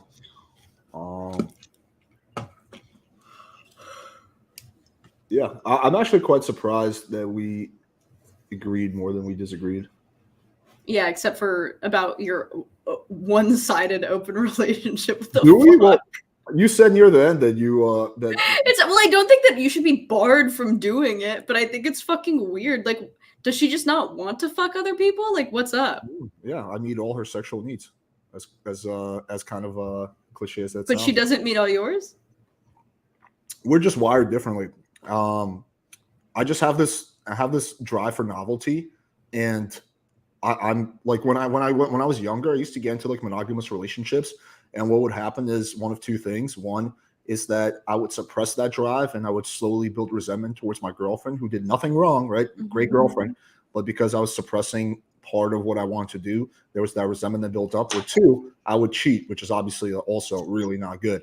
So that would happen, and that would cause my relationships to fall out after a year or two. As I got older, I became more conscious of that. And so before getting into this relationship, I communicated that to her from the start. Like, hey, you meet all my emotional needs, but I don't think it's possible for one girl to meet all my sexual needs. And she was cool with it. And she was like, yeah, I understand. As long as you don't have any other girlfriends, as long as, you're emotionally exclusive to me, that's all I care about. So, yeah. I used to do that same thing, and that's why I opened this relationship, and I have a history of cheating on partners for the same reason, and I thought that I was just wired differently. Turns out I needed to go to therapy. I've been to therapy for other shit. I realized that I put a lot of my self-worth in like the pickup, in the chase. And it was really detrimental to my self-worth. I was doing it in a way that was unsustainable and really harmful to myself. Yeah, I think that men and women are generally wired differently. I think men are wired to be more like spread the seed, so as to speak, and women not. There's some women, of course, who have that too, like who really seek novelty. Those girls definitely exist, but typically novelty is more for a more man thing, and women for typically more like intimacy and stuff like that. Maybe, but if you're not taking care of her, like if she's like if you're not paying for her and you're not giving her a family, then like I just don't know what could you possibly be giving her? I give her really great sex. I give her emotional intimacy. That means nothing. I give her good memories. We have a really good time together. I give her. So you're a friend. Well, at the end of the day, when you're like a friend who she fucks, you're not like a partner. You guys aren't making like life choices together. No, do you guys live together? We are. No, she's met my family. I met her family. Like we're really, really close. So you're friends. Do you guys live together? No, we don't live together. Yeah. What the fuck? This isn't your girlfriend. This is your friend. But what separates her from being my girlfriend? The fact that I fuck other girls? Well, I guess you're just not. This is like hardly a commitment. You're essentially single with like a primary sex partner. Don't you think you could be in a relationship and not live together and not get married? Like, don't you think you'd be in a very serious? But no, I don't think that you can be in a serious relationship that way. But I think it's a relationship. But I don't think that you share the same things that, like, say I share with my husband. Like the life that we have, the hopes and the wants that we have out of our life are just very different. I think that we have like a sense of purpose, and it sounds like neither of you do. No, we definitely do have a sense of purpose. So our sense of purpose is different. Your sense of purpose is starting a family together, right? Yeah. So what is your and your girlfriend's purpose? Making really good memories together, traveling together, building things together. Yeah, it's just a different type of goal. Yeah, I guess that's fair. I think that I don't think one is better or worse than the other. I think that's like a mental illness. Like I think that you're like an anomaly. You think it's like a mental illness to like? I think it's maladaptive, and I think that you're allowed to be maladaptive. I just think it's maladaptive. You don't think that's a little condescending to say? Like, I don't care if it is. You choose a different lifestyle than me. You don't want to have kids. That means you have a mental illness. I can judge you all I want. I can judge you as long as I don't impede on your ability You can to judge do what me. you want. Yeah, you have a right to judge me. I just think it's kind of a shitty thing to do. I don't care. I mean, like, if you want to be shitty, like, go for it, I guess. I mean, it's like, Yeah, I will be. okay, interesting. I don't know why you're like proud of that. Because I think it's just funny. Just humans. It's just humans being humans. It's like, I think it's funny that we're different. I think that you probably judge me to some extent for wanting those things. No, for wanting a family, no, it's pretty normal. Okay, so you would acknowledge that what you're doing is not normal. It's atypical, but I don't think it's not normal. I don't think it's weird. That's what atypical means, is not normal. I mean, I think there's more and more people every year who choose not to start families and who choose. Sure, and I think that that's maladaptive. I think it's because of people. I think it's people's fear. But why does that have to be a fear? Maybe you just don't want to have kids. Like, kids are fucking pain in the ass. I guess.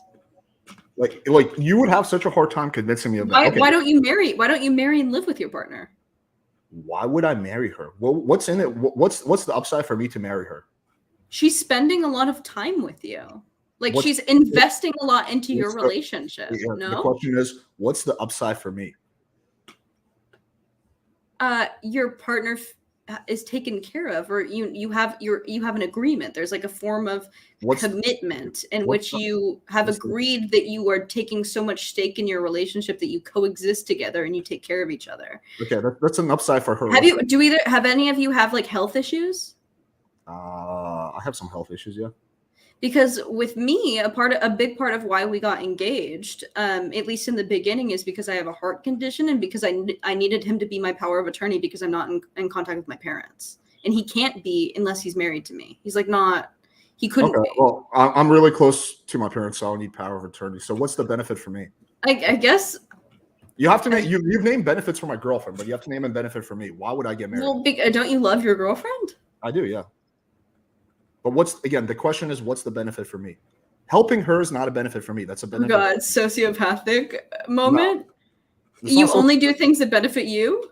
No, not necessarily. But marriage is a really, really huge decision. If you're asking me to do something like, I don't know, drop off some medicine for her, that doesn't benefit me, but I'm happy to help her in that sense. But you're asking me to potentially sacrifice 50% of my assets. You just don't trust her. You don't trust her. You don't trust her to not like take the money and run, which is a problem. Why are you with someone like that? I'm 99.999% sure she's going to do that. But again, there's no upside for me to get married. There's zero upside. It's a situation where I, as a man, can only lose. I can't gain anything. And it's a really big decision. Why would I do that? Okay, if I give you this option, I say, hey, listen, take all your money, put it on black. You can't win anything, but you could potentially lose all your money or half your money. Would you take that bet? Yeah, I guess for you it doesn't make sense, but would you take that bet, Lev? Like, half your money, you can't win, but you can lose half your money. But it's a small chance. You probably won't lose. There's only a 10% chance you'll lose. Would you take that bet, Lev? No. You wouldn't do it. Yeah, you're a reasonable person. You wouldn't do it. Exactly. So why would I take that same bet? Yeah, I guess do what you want, but well, yeah, I think you're gonna wake up one day when you're like 50 and you're gonna realize that you did want a family. Because now you're like an attractive, bachelor. You have the leg up in hypergamy, right? You're like a successful guy. You make a lot of money. You're handsome, whatever. Like you have this like life, but this doesn't last for very long. You'll get over this like ego, this fast-paced life when your body stops working because you're getting old, and then you have to settle down and you have to take stake in how your life is going to be in the latter half of your life. Right now, you're just thinking about the former half of your life, and you're not thinking about like how you're supposed to settle when you're old and you potentially want kids, or you want to find a different purpose that is not like just having fun, that you want to put roots down. I think a lot of people search for that purpose in the latter half of their life. Yeah, I mean, if when I'm 45, I decide I want to have kids, and that's something I will consider. But it's not going to be with your current girlfriend is the problem, because she won't be able to have kids. Well, then I guess it's not going to be with my current girlfriend. I guess we won't have kids. So the problem is my girlfriend doesn't want to have kids either. So it's like neither one of us wants to do it. Why are we going to be doing it? Just to like prove a point to society? Like, hey, you don't want kids. But let's just fucking have kids anyway, and both like fucking. Well, no, you right now this seems like it works for you, but if I do a little Facebook search on you in 20 years, I'm sure you're gonna have some babies. I'm sure you're gonna have at least 2. Well, first of all, you're not going to find me on Facebook because I've been banned from Facebook 5 years. Okay. Article, but on Instagram, I don't know. You can find out. But yeah, I don't know if I'm going to have kids. I mean, now one's 50-50. I mean, maybe I will, maybe I won't. I don't know where my brain chemistry is going to be at. I think you're going to want to put some roots down. You're going to get older. You're going to slow down a bit. Your testosterone's going to get lower. You're going to be like, I don't really want to fuck everything I look at anymore. I kind of want to put roots down. No, my testosterone's not going to get lower because I'm on TRT. So my testosterone is always going to be super high for the rest of my life. So that's not happening. So that can be completely fixed with modern medicine. Oh my God. But yeah, your brain chemistry can change, sure. But it hasn't changed. I hope that your girlfriend takes stake in her life before it's too late also. But see, like, you're kind of making it seem like my girlfriend's some kind of a victim. It feels like she is. Or maybe a victim to herself. Maybe she's just not honoring what her biological imperative is. It seems like a very masculine woman. The thing is my girlfriend would probably look at you and think you're a little bit of a victim in a way, because my girlfriend, for example, is really big on career, and she would look at something you're saying like, yeah, I just want a man to take care of me, and she'd be like, come on, like, really? Like, that's what you want? So my girlfriend would look at you like exactly the same way. I want to take care of a man. I want to take care of a man while he is resourceful and provides for me, but I still want to take care of him. I think that it is the female biological imperative to take care of your partner, just not in the same way. Right, but you don't want to have your own career. You don't want to have your own financial independence. I want to have my own passions and my own like philanthropic things that I do, but I don't want to have to worry about making enough money for us to live the life that we want. No. Yeah, right. My girlfriend would look at that and be like, okay, well, you in this situation have sacrificed all your power. Power? Yeah. This is what I mean. Like, power means fucking nothing in a relationship like this. Like, you should not worry about power in a healthy relationship. Like, my fiance, when we got together, didn't think that he would have like a trad wife, but because he loves me, he's like, yeah, I'll work. I love to work. I might as well. And I'll support you because you give so much to me in my life that we've just sort of fallen into these roles. It was never like, I was never looking for a husband to do these things, and he was never looking for a wife to do these things. We just sort of naturally fell into it, which I think is like the ideal. Okay, let me ask you a personal question. Do you guys have a prenup? No. So if I was like your husband's coach, I would like shake him and be like, dude, are you crazy? Why?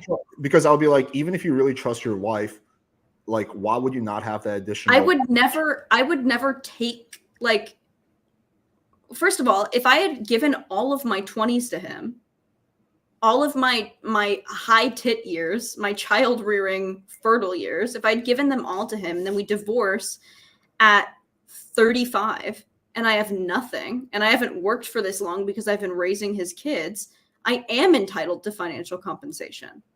So it's not like I'm going to try to like run him dry. He's still going to be the father of my children, but I am entitled to financial compensation for doing all those things for him, for enriching his life so much, because I have invested so much into our relationship. Right, but let's just assume none of that happens and you guys get together now and then you divorce 2 years later because you don't like something about him. Right? Oh, then I'm not going to take his money. Right, but he doesn't know that. Yes, he does, because he's marrying me. He knows me.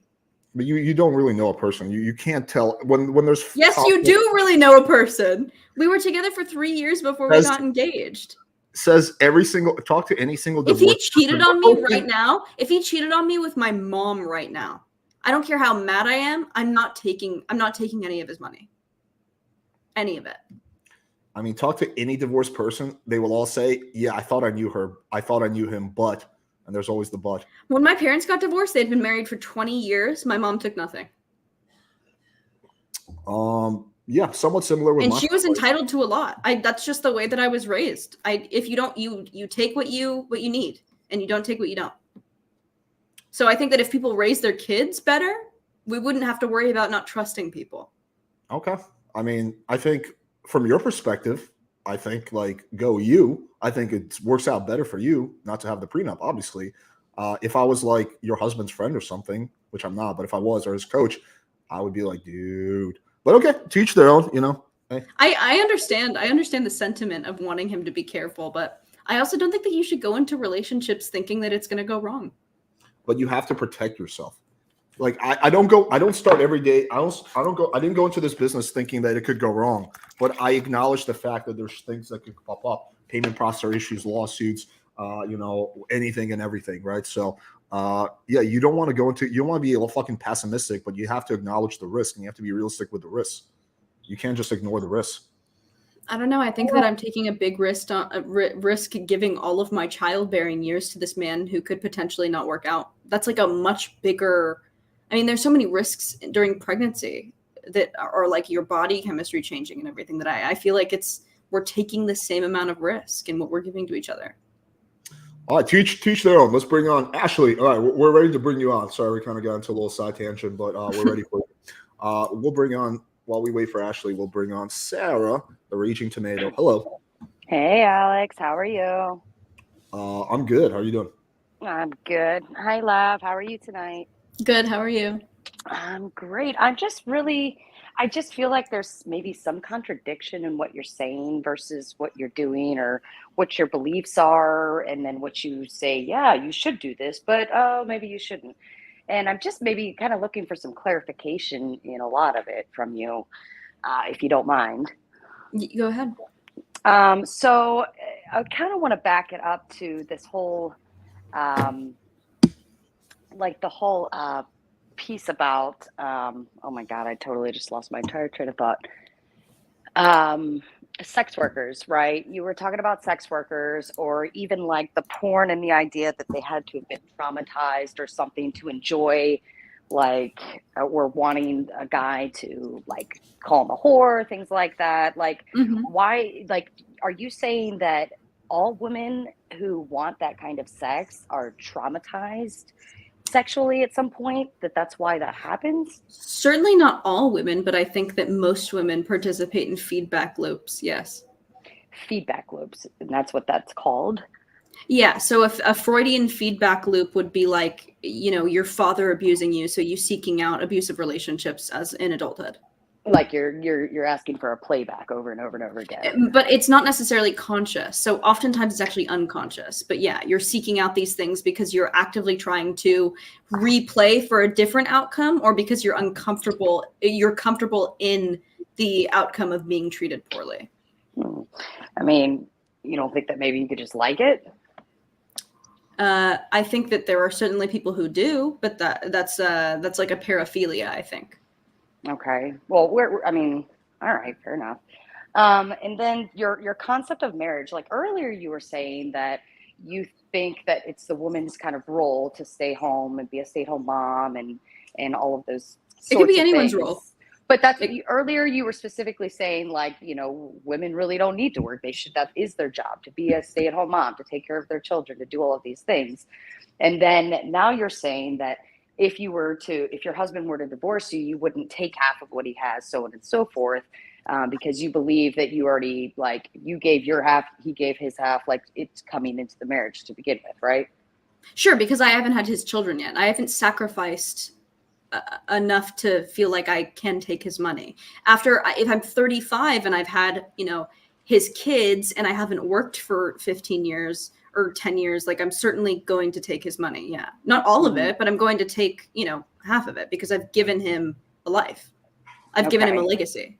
So you're saying that they really do, like, that is their job. But what if you not only worked, but you still were a caregiver in that aspect? You still had children. You're 35 now. You have 3 kids. You have an education. You've worked your whole life. Do you still think you're entitled to that since you also worked yourself and reared children? No. Why not? Because you've had income. You've not sacrificed your whole life to raise these children. All right. So well, no. What if he makes more money than you? And I you're don't not think bringing. I don't think it's about getting as much as you can. I think it's about being able to live or being compensated for what you've been given. So I think that you should be able to live a comfortable life, but you should not be going for, like, if your husband's like a billionaire, you should not be going for billions of dollars. You should be able to. But aren't you putting in more to the family life, technically speaking? Because Not if you're working. But you're also putting all of your body through that, like you were saying earlier. Your boobs, your body, your vagina. Mhm. You're going through all of these chemistry changes, yada yada yada. And all he had to do was, shoot a few out. Well, I would never marry a man who just thought that that's all he could contribute to parenting our children. I'm talking about the physical aspects, though. Yeah, but if you already have an income, I think you should be good, because you haven't really sacrificed that much. But the way you're making it sound, was that, oh, well, if I'm 35, I've had children, I've done my part, and I'm a stay-at-home mom, then I've already contributed my 50% into this family, right? And then he is the sole provider. He tends to the finances and so on and so forth. So he's contributing his 50%. Now, what if you're doing both? Like, you are physically, you cannot do 50-50. At that point, you would be doing. Well, because you cannot raise kids and also have a job and have that be equal. Like, that's not. Why not? That's just not how it works. Who's raising your kids? I work from home. I raise my kids just like that.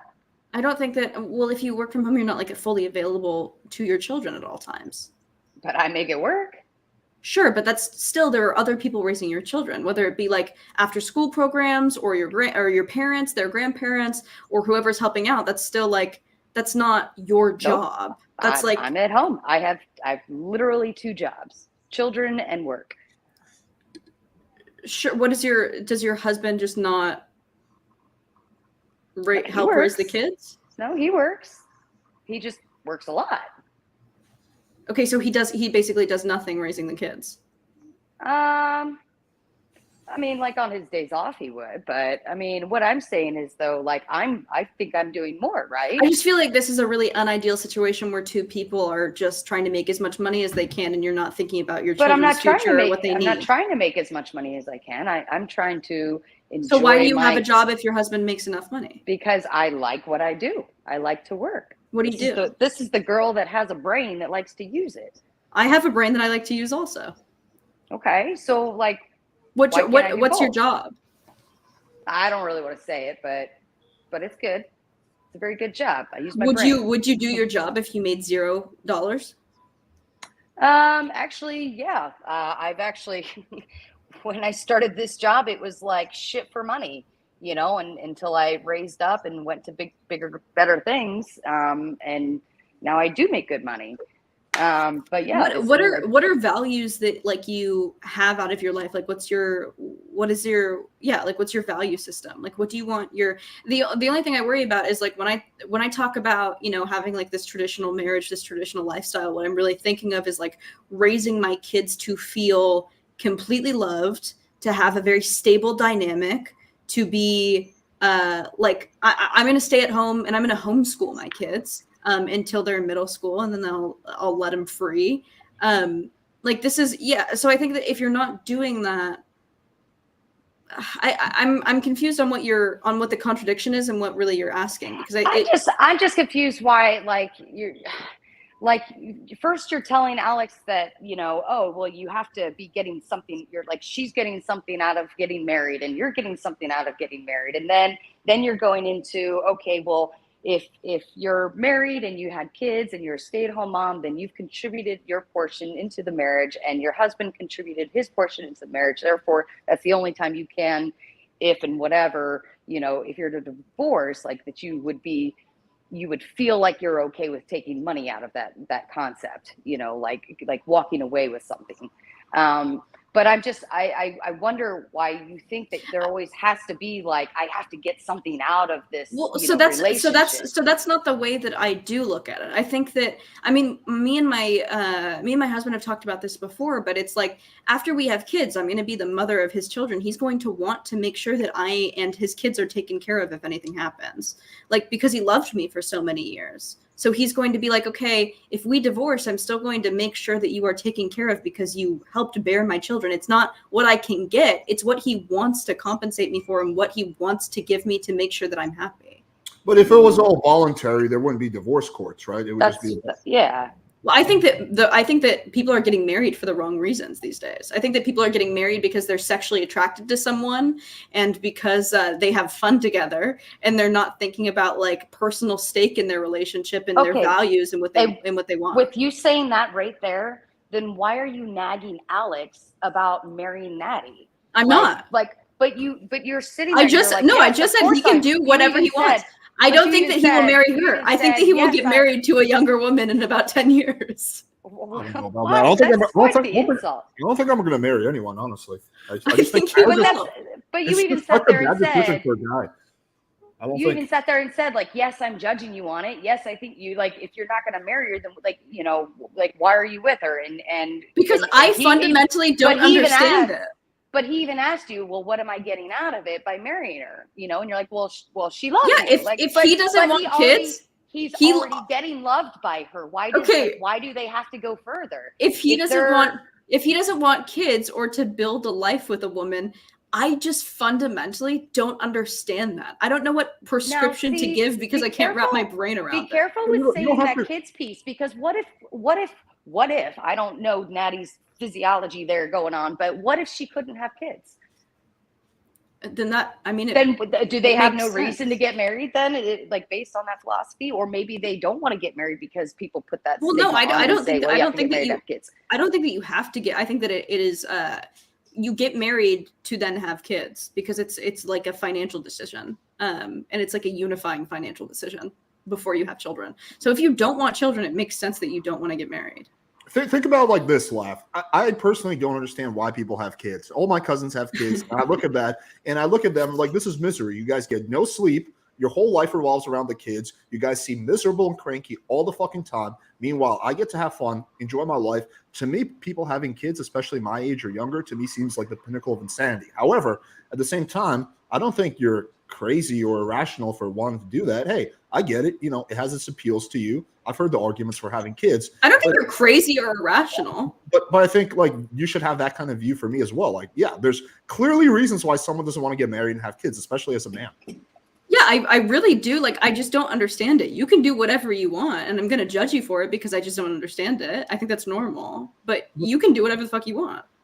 But the judging part is where you get into a little bit of a problem, right? Like, again, everyone judges each other. I'm not going to virtue signal and say that I've never judged someone. I am judging you. That doesn't mean anything, though. My opinion doesn't mean anything. Then why did you feel the need to have an open marriage, you know, for a few months? Because I was in maladaptive behavior. I was trying to fill a void that I had in my childhood with male attention, and it was hurting me. I was self-harming. Then why did you get married in the first place? If you're saying like you should marry when you're ready to have kids and all of those, you know, butterflies and bullshit, then like why later on into that marriage did you even like cross that path? Like, because I think there are two separate, because I think that people are not their mental illness. So there are certain things that I want out of life, certain values that I have that really persist, like wanting a family, wanting all these things. And then there's like this wound that I have from my childhood that is completely separate to what I want. That's just maladaptive behavior. Okay. Do you think I have a mental illness for not wanting to get married? That's what I'm saying. Like it's just okay, there we go. I knew you were either one or the other. Right, so you do think I have a mental illness because I don't want to fucking have a bunch of annoying rugrats running around. Listen. I think that you probably. I just think that you have a different value system than me. Maybe not mental. There we go. Okay, that's correct. Which I just like fundamentally can't understand. But you're right. But I think that's fine. I don't think that you're a bad person by any means. I just think that it's like it's weird. Well, you said it is weird. I have a mental illness, right? So yeah, right. Well, but you're thinking there's a negative connotation that I have with mental illness. I just think that it's maladaptive. I think it's strange. I think it's weird. But I don't think that makes you a bad person. I don't think that if someone's depressed, they're a bad person. Well, typically mental illness has a negative connotation. I mean, not to me. Unless you use that word differently than like 99% of the population. I probably do. Okay, have you seen most of my content? I think I do. I watch some of it. So what is your definition of mental illness? It's just It's like an aberration from what is normal or even healthy. So it's just engaging in non-traditional behaviors, mental illness? I think that I think that you're engaging in like a paraphilia. I think that What is paraphilia? Paraphilia is like it's again like an aberration from like normal sexuality, but you don't see it that way. You think that men kind of want to conquer, which is Can you use fine. more plain language? You're using all these big yeah, because she tried that one earlier. Like it's like a lot of word Just- salad, just- just word say it in, salad going all over the place. Let Say me it in, give like- you let me give you a really Say it in plain easy. speech, Lav. No fancy vocab words. Yeah, so a paraphilia is a condition characterized by abnormal sexual desires. Okay, so That's what paraphilia means. so Like- not normal. So what is considered normal sexual desire? I think one primary sexual partner, monogamy. I think that is what's normal. Okay, but what about what you do with that sexual partner? Well, I think that you can certainly have paraphilias in monogamy and monogamous Right, like relationships as well. at this point, kind of like anything can be that. Like Yes. and it's all based on your frame of reference. Like Not my you're frame of normal- reference. There is you're a normal. universal frame of reference. Like monogamy is normal for majority of the world, therefore it is normal. And not beating up your partner is normal. So that would be the normal. No one's beating up their partner in my relationship. No, that's not what I'm saying. But she brought up paraphilias. So, oh, Jesus Christ, my cat really likes to be like right in front Your of the pussy camera. is literally on the camera. I know. He really loves to attention seek. My dog does the same thing. Okay, keep going, Sarah. I don't want to make it a 2-on-1 or whatever. Well, no, I mean, like if somebody likes a little slap here and there, you're not getting like the shit kicked out of you, and that's not what I'm talking about. I'm not talking about like a little biting or spanking. I'm talking about like there are people who exist in like really abusive spaces. Like the whole BDSM scene is like very different than just getting like bit and scratched a little bit. Wait, do you think the BDSM scene is about abuse? It's not. It's not all of it, though. no. Because okay. It- Because I thought for a second you were going to imply the BDSM scene is like all about abuse and whatnot. Yeah, because you don't even have to like. Be Well, a lot of anybody it. So for that. the whole thing about BDSM, and I've heard like a lot of people, including like Brittany Simon, talk a lot about this.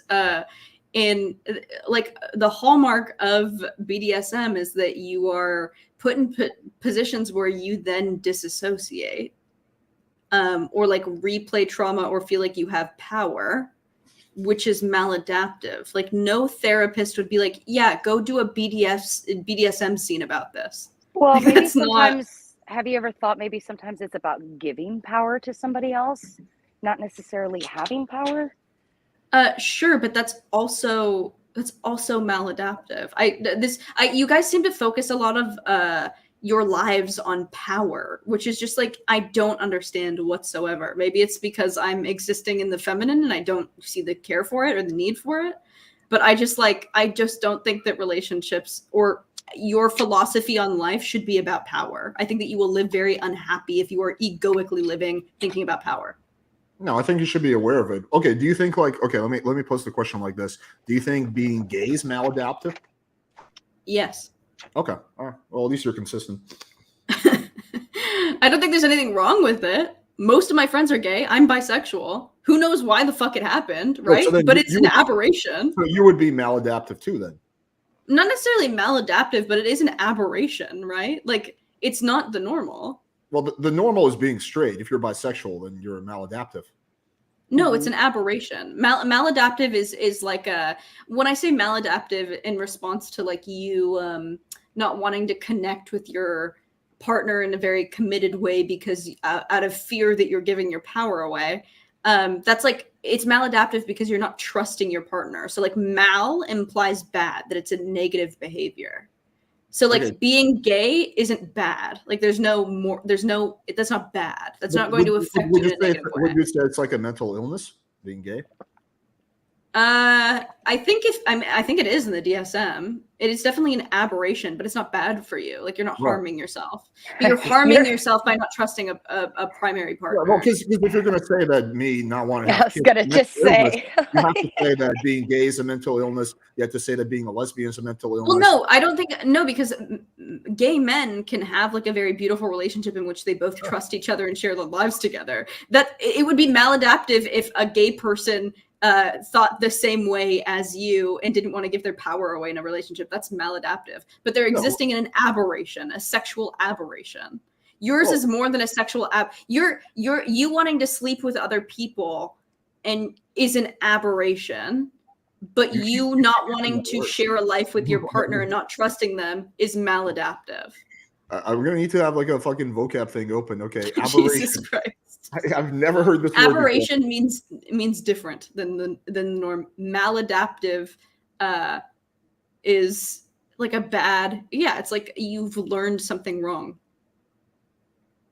But why is it wrong? That's what I don't understand. What's maladaptive about not wanting to get married and have kids? Like, why is it bad? What's wrong with it? You not trusting people. You not trusting your partner is bad. Well, it's not about trust. It's about wants and what I don't want. I don't want kids. It's not that I don't trust my future kids or I don't trust. I trust Natty as much as I trust any woman to be the mother of my kids. I just don't want to have them. It seems very as much as you trust any woman. Yikes. I mean, as much as I could trust, like I misspoke. As much as I could trust like a human being in this world, right? Like she's an extremely trustworthy person. Yeah. But I just don't want to have kids. Have you ever met a woman that you've dated? Have you ever met a woman that you've dated and been like, wow, she would be an incredible mother. She's so nurturing. I think Natty would be an incredible mother. And yeah, pretty much all my girlfriends. Alex, I'm going to jump off so you can bring somebody else on. Okay, cool. Linger, yeah. Thanks, guys. Thanks, Lav. Yeah, thanks, Sarah. Bye. Yeah, I think pretty much every girl I've dated would be a incredible mother, including this one. Hello. Sorry, hi. You had me waiting there for a while. Well, you know, I couldn't rush little Sarah. Sorry, I don't have my camera on because I just came from the gym and. It's okay. It's okay. And I just wanted to address some things because she's making it out to be as if getting married and just like living a certain lifestyle, it's uniformal, right? Do you think that women, if you cannot have children or you won't have children, then you're not worthy as a woman? No, I just think it's most women's, if not all females' biological imperative to reproduce. Like, I think that it is something that we all want inherently, and I think that it is strange if you don't. Because we are biologically wired to connect with our young, and we have wombs for a reason. But the birth rate is declining drastically. So sure, but that's because of poverty. That's because that's because people don't have enough money to have children. But not because they don't want them. But it's not happening in poor countries. Yeah, well, hang on. That statement is fundamentally false because the birth rate is skyrocketing in poor countries and actually going down. But that's not America. So it would make sense that it would if we're in a place where we're like about to enter a recession. Anywhere that is really profitable and then goes into a recession, like even China's having a problem with birth rate also because they're going into a recession. So it's when the economy declines from a good place is when the birth rate drops. They're having a problem with birth rates, not because they're going into recession. They're having a problem with birth rate because of the growth of the middle class. It actually largely has to do with education. Yes, it has to do with the more educated a country gets, the more educated people gets, the less they're likely to have kids. The less educated, the more kids they have. If you check poor countries, they have the highest birth rate. The best way to fix the declining birth rate is to just ban universities and higher education. Then people will have. If you empower women, most women who have a job who are independent, they're not likely or wanting to have children. Not most women, but a lot of women, and that's a phenomenon that is shown in. I mean, that you can believe that, but there are hormones in our bodies that literally make us want to have children. I mean, most people who cannot bear children on their own because their body or reproductive system doesn't work still desperately want children because it's in our brains. But why is it the birth rate declining then? I mean, it's not just that people don't want kids. There's like a bunch of reasons to why the birth rate is declining. Could be education, could be poverty. It But could if be.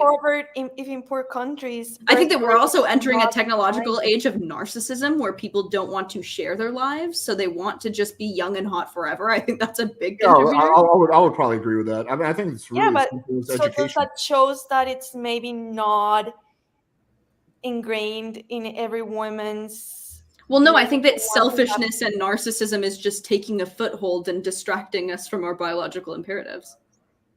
But if it's like a biological, because like when you have these biological needs, those are needs, right? And you're saying that women have this imperative to want to have children, to reproduce. Yes. Wouldn't that trump everything else? No, not necessarily.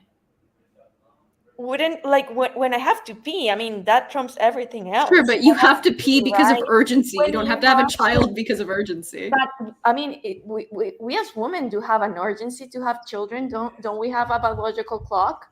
Sure, but it's not as cut and dry as I need to pee or I'm gonna wet myself. But it's really, but like it is there, right? It's maybe not as cut and dry as having to Sure, pee, but women but also have to feel comfortable in their situation. A woman would never get pregnant rarely does a woman get pregnant on her own if you as a look single at, mom and raise the kid on her own on purpose. But I mean, like, then how would you explain the phenomenon in Sweden where a lot of women are getting in artificial insemination I mean, when they want to because be single mothers? because they probably want like a greater purpose and they're comfortable in their financials and they're like, yeah, this is the next step I want to take. But if I'm seriously considering having a child in the next year or so. How old If are you? I did not, I'm 24. If I did not have a partner, I would not have a child. I would not even be fucking thinking about it because I have to be in a comfortable situation. Maddie, I think a more interesting argument, because on this one I actually would I somewhat agree with her. I think a more interesting argument would be what she said earlier about women, if they could, if they didn't have to, they wouldn't work. I think that one you probably have a stronger stance on. I mean, I completely disagree with her, like in every sense of the word. Okay, I think that not as a woman, you don't want to depend on someone for your well-being, right? Because that makes you a commodity. Yeah, that makes you a thing. It doesn't really make you a partner. As much as you say that, that makes no sense. Part of the masculine is providing. So the masculine providing for you, and then you hang on, BRB. Nice. Then you adding to their lives, enriching their lives, giving them children, cooking their meals. You are adding something to their life that isn't money, but you are also. If you're rich enough, you can buy. These are things that you can definitely. If you're rich enough, you can do all these things. No, if you're rich enough, you can pay for someone. You can pay for a housekeeper. Okay, but I don't want a housekeeper. My mom never cooked for my dad. I grew up with a housekeeper. Oh, geez, Louise. Well, I don't. I mean, we have a maid come once every 2 weeks, but no one's gonna be raising my kids except me. No one's going to be giving. When my husband has a really hard day at work and he's stressed and he wants to cry, I hold him and I help him. And if he wants to go over, his childhood or something that happened in his childhood, and I have to become his therapist and his mom and his partner all at once, I will gladly do that because he's providing for me and I'm providing him something. So you see yourself as an extension of your partner. You don't see yourself. I see myself as a whole person in my divine feminine. I see my husband as a whole person in his divine masculine, and I see us coming together in perfect harmony in yin and yang, providing each other exactly what the other needs. There is no power dynamic. There's always a power dynamic. It just may not be a conscious. Yeah, I mean, there's always in every relationship. There is no power dynamic. There is no power dynamic between me and my partner whatsoever. So you don't think there's in any area or domain where he has power over you? No, and vice versa. Not financial. Like you don't think he has the power. You don't think financially he has power over you when he's doesn't. supporting you? You don't think you have the power when it comes to maybe What does sex? power mean? What does power mean? Power is the ability to decide what happens. Control. But He he, has he control never over the he money. talks to me about his money. He talks to Sure, me. he chooses to share his power. That's What does power mean? He just has money, so therefore he is powerful. I just don't. That's not clicking in my head. Okay. Having money is not power to me. Okay, I don't understand. You get so caught up in power. I don't understand the hyperfixation on power. I've never gone into a relationship thinking about that.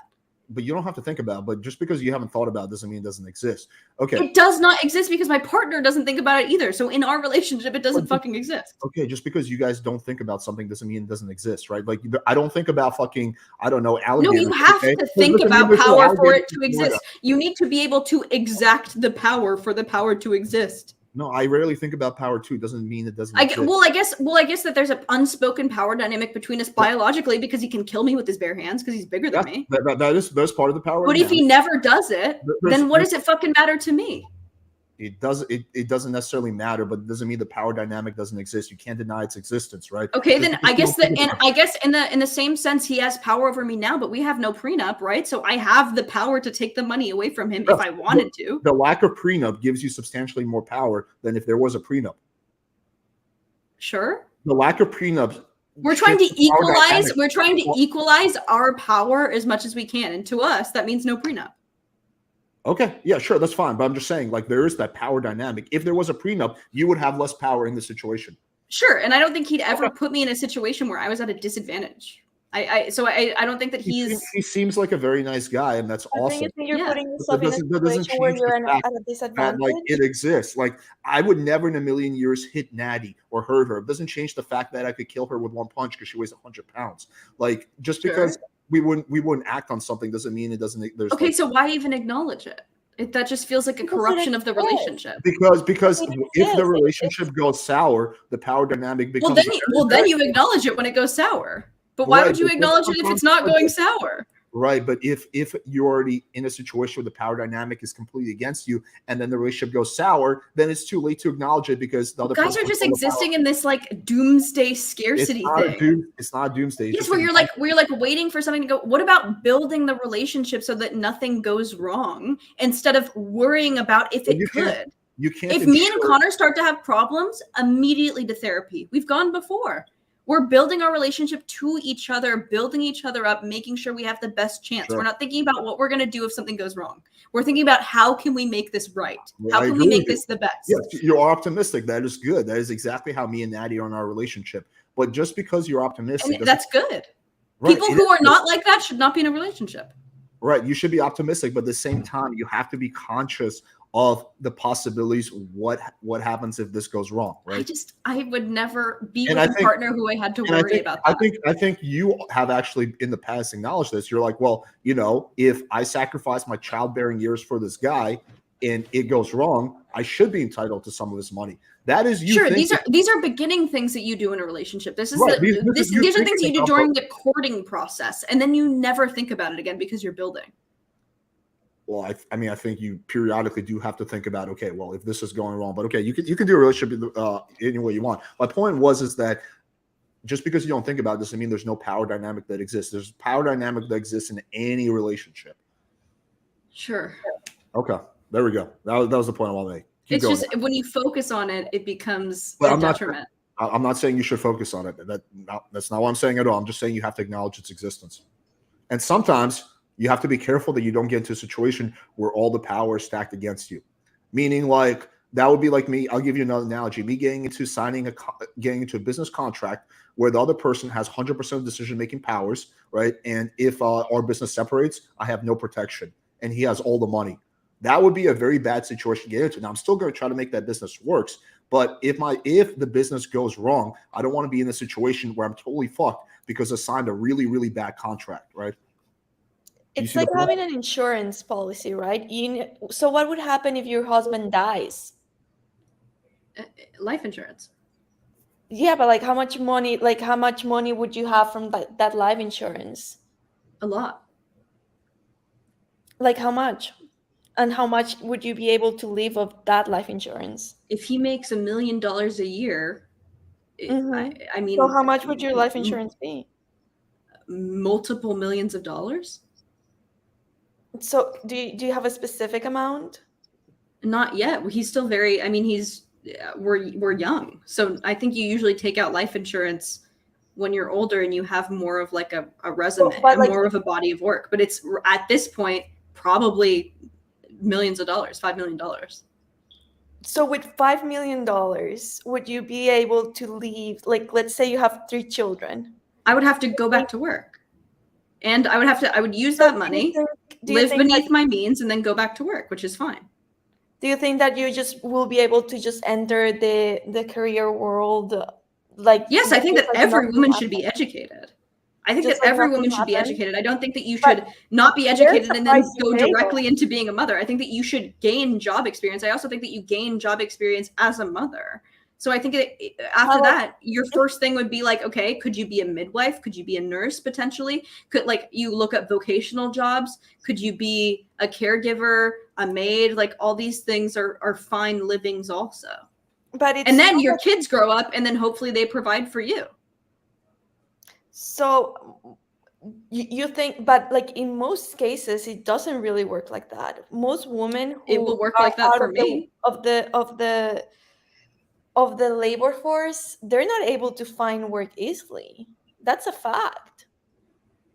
I don't think that's true. That is true. Women are entering the job force at rates that are unfucking precedented. That if you have men struggle in the workforce, women do not. If you have not been, as a woman, if you stop working for a while, just like in general, whether you're a woman, whether you're a man, if you've been out of the workforce for years, you cannot expect just to enter and be like, hey, here I am, give me a job where I can make $100K or have $1 million. You don't need $100K or $1 million. You don't need that much money. $100K and $1 million when you have three children and you're a single mother. No, my single mom raised me on $25K a year and we were okay. If you wanna live a life where you are, if you want to live a life of luxury, you're not gonna get that. Relationship with your parents. So it's not that you guys were so okay because you don't have a relationship with your parents right now. What does that have to do with anything? So you were not okay. Of course you were not okay. No, I was provided for. My mom was also addicted to meth. That's why we're not okay. It had nothing to do with her income.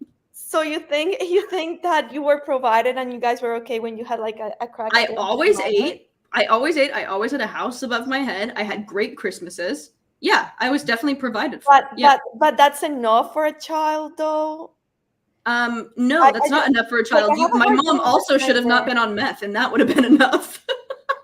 It has nothing to do with whether I lived a life of luxury in my childhood. What a disgusting, narcissistic, ego way to think about growing up or to think about the way that your life should be. Your life should be about purpose and people and giving and being self-sacrificial. It shouldn't be about whether or not you were on a fucking jet ski. But how can you? I think the point. You're contradicting yourself a lot. You're saying that the reason I don't think that women who have children should work is because how are they going to raise their kids, right? But if your husband were to die and you're not able to provide, you don't are able to support your kids, how are you going to, like, you can give them, like, let's say I go back to work, right? Let's say I have 5 kids and my husband dies. How old are you? I'm 34. No, but in this hypothetical. Let's say that I'm 28. I'm 30. Let's say I'm 30 and I have 5 children. Okay. Are you educated? Do you have a degree? Let's say I'm educated, but I've been. What do you mean you're 34? You're 33. Years. Who's like people? I have to start from scratch, right? I'm probably gonna have to start making $45,000 a year. And let's say I get really, really lucky and I start making $80,000 a year. That's not enough to raise 5 children. Yes, it is. Most of America do that. I think this is the disconnect. Most of America, you're saying, Natty, to me, you sound like someone who grew up wealthy. I simply cannot relate. I know most of America is raising their children with much less than $80,000. You want your children. You want to raise your children. How can you be able to raise your children and give them the attention? You don't raise your children with money. You raise them with love. Exactly, but how are you able to provide love if you're not making any money to give them the necessities? That has nothing to do with anything. I'm going to bridge the gap. So I think the point Natty's trying to make is the fact that if your main goal is to take care of your kids, one of the best ways to do that is to make sure that you have at least somewhat of a career, just in case the worst thing happens, your husband passes away, that you have something to fall back on rather than having to start from scratch, which is where you would be if you take a major break from your career. I think that's the point. So there are also things like government institutions put in place to make sure, like grants or like in America, like UBI. Again, this is why I bring up UBI. There are other things that should make sure that you maybe don't have to enter the job force. But also, if you're getting life insurance, you should be good for a really fucking long time. And then also you ration that money. And then hopefully your kids enter the job force and then take care of you. Or you get social security checks. That's how the government works to make sure that you're able to raise your kids. But also this idea that you can't raise 5 kids on $80,000 is fucking insane, and it's the craziest display of privilege I've ever heard. You wouldn't be, if you're brand new to the career field, you wouldn't be making $80,000. You'd be making $30,000. Well, normally women aren't getting married at 18. You should have a degree. You should have a job if you want. You should have a fallback plan. Me, I have a fallback plan. I'm a doula. I could go back to being a doula after this. I will have a job. Maybe it won't be a job where I make $100,000, but this is just what happens. You just kind of have to deal with the punches. At 30, if you have 5 kids at 30 and your husband dies, you are good as goats to go out back into the workforce and do your thing. No, right. I know. You are very capable. As a doula, you won't be making $80,000 a year. I assume. I'm assuming you'll be making $30,000. I've been making $80,000 a year. They get paid that much? In places like Los Angeles, yeah. Damn. But in places like Los Angeles, it's $80,000 a year though. I struggle to have this conversation with you because I'm picking up on that you have no actual sense of reality when it comes to money. I do have a sense of reality. That's not true. That's not true. Natty makes her own money. She's pretty good with that. Well, no, but I think that you're just disconnected from the fact that most Americans make $40,000 a year in a joint income home. This is very normal to raise kids on fucking nothing. If you look at the problem with American children, American children and American family values, it's one of the worst. It's because of single parenthood. Who don't even speak to their parents. Yeah, that's because of single parent. That's because of people working. That's because of both parents having to work because of poverty or whatever. Or that's because the point I'm making. That's the point I'm making. When you don't have your husband, or when you're not making enough money, and you decide to have kids, and you don't have Also, I just really quickly fact checked you, Lav. So the average median household income by $60,000, isn't it? With children, depends on the state, but with in California it's $80,000, in Arkansas it's $63,000, Arizona $70,000, Alaska $94,000, Alabama, but it's typically about Alaska. They're making that much. DC is $150,000. Crazy, and that's the median income, right? Yeah. But the point is that the average person, the average family is making $70,000 or $80,000 or whatever. In Los Angeles, sure. Yeah, but $80,000 in LA, you're gonna struggle a bit to get by. You're gonna struggle a lot with the kids. And what is the point of bringing kids into a world where you cannot give them the best opportunities either? You can give kids a lot. Why would you have kids if you? Why would you have kids if you don't take these things into account? I'm not gonna have 5 kids if we can't plan out our future. And also, again, this is the doomsday planning. Why would I plan for my husband to die early? You don't know. That's the thing. Sure, but there's such thing as being overly cautious. Do you have? But you never know anything in life. Do you have like a security blanket where you know for a fact that nothing is ever going to happen to your husband? No, but you don't know anything, and I just refuse to live. Exactly. I just refuse to live my life in fear. I want things that I want It's out of not life. about fear. It's about That it's is about being- fear. That is doomsday planning. Literally, It's not fear. It's I mean, that's fear. Lav, do you think like taking any kind of precaution is doomsday planning? No, but as big of a precaution as not having, of like, yeah, changing my life because my husband might die. Like No, I think I don't. I think I like don't my think fully healthy husband might die, so I should get a job. no, I don't think that's the point she's trying to make. I think the point she's trying to make is that for a woman to have a career, there's definitely advantages that you haven't considered. I think that's her point. exactly. No, I think that there are advantages, but I think I mean, I that in don't a think world where we normalize women staying home, we also normalize social institutions where she's taken care of if something bad happens to her husband, like UBI. Well, we don't have UBI currently though. That's the No, I thing. know, and Like- most women are not stay-at-home moms right now. So in Scandinavia and stuff, you might be right, but like in America, the social institutions leave a lot. sure, I mean, we're talking in the lens of my pipe dream, right? Like, I don't think that this works for everyone. I just think that this is the ideal America that I want to live in. Sure, but we don't live in an ideal America, right? We live in America. Sure. So doesn't it make more sense to plan for the real America instead of that? I'm not telling anyone to do what I'm doing. I'm saying this is my value system. Okay, fair enough. Yeah. And if you can make it work for you, tight. I think that's super cool. If there are a bunch of women who are like, how do I not work? How do I not work? I'd be like, find someone that you really love who can take care of you and wants to take care of you and live your life. Okay. Natty, do you have any other different No, that topics? was all everything I want to say. Thank you. All right. Have a good night. Take care. Bye. All right. Let's do like one or two more people. She Maybe. sounds like a victim. Why do you say that? Just kidding. As a joke. All right. Let's get this down. Yo, what up? Hey, what's going on, guys? Not much. Hello. Just chilling. What's going on? Hey, you said something really interesting because it's the center point of my content. You were saying that too many people marry or get in relationships because of sexual attraction. Is that something that you used to do in the past and you don't do it now, or what do you think? I got really lucky in that I'm extremely sexually attracted to my partner, but that's not the calling card or the hallmark of our relationship by any means. No. I mean, my thing is, my logic always goes like this. You find someone that you're strongly sexually attracted to, and then you quote unquote keep them with money. So, I mean, if you're able to find what you found, why would you advise other people to not do that? I'm not understanding Wait, that. say that again. Sorry. Your strategy is what? You find someone you like and then you keep them with money? Yeah, so I guess what I'm saying is you lead with your looks, you lead with sexual attraction, you find women that are strongly sexually attracted to you, and you lead from that perspective. And then from the perspective of, at the end of the day, a woman wants provision. So you only provide provision for a woman that's strongly sexually attracted to you. That's my philosophy.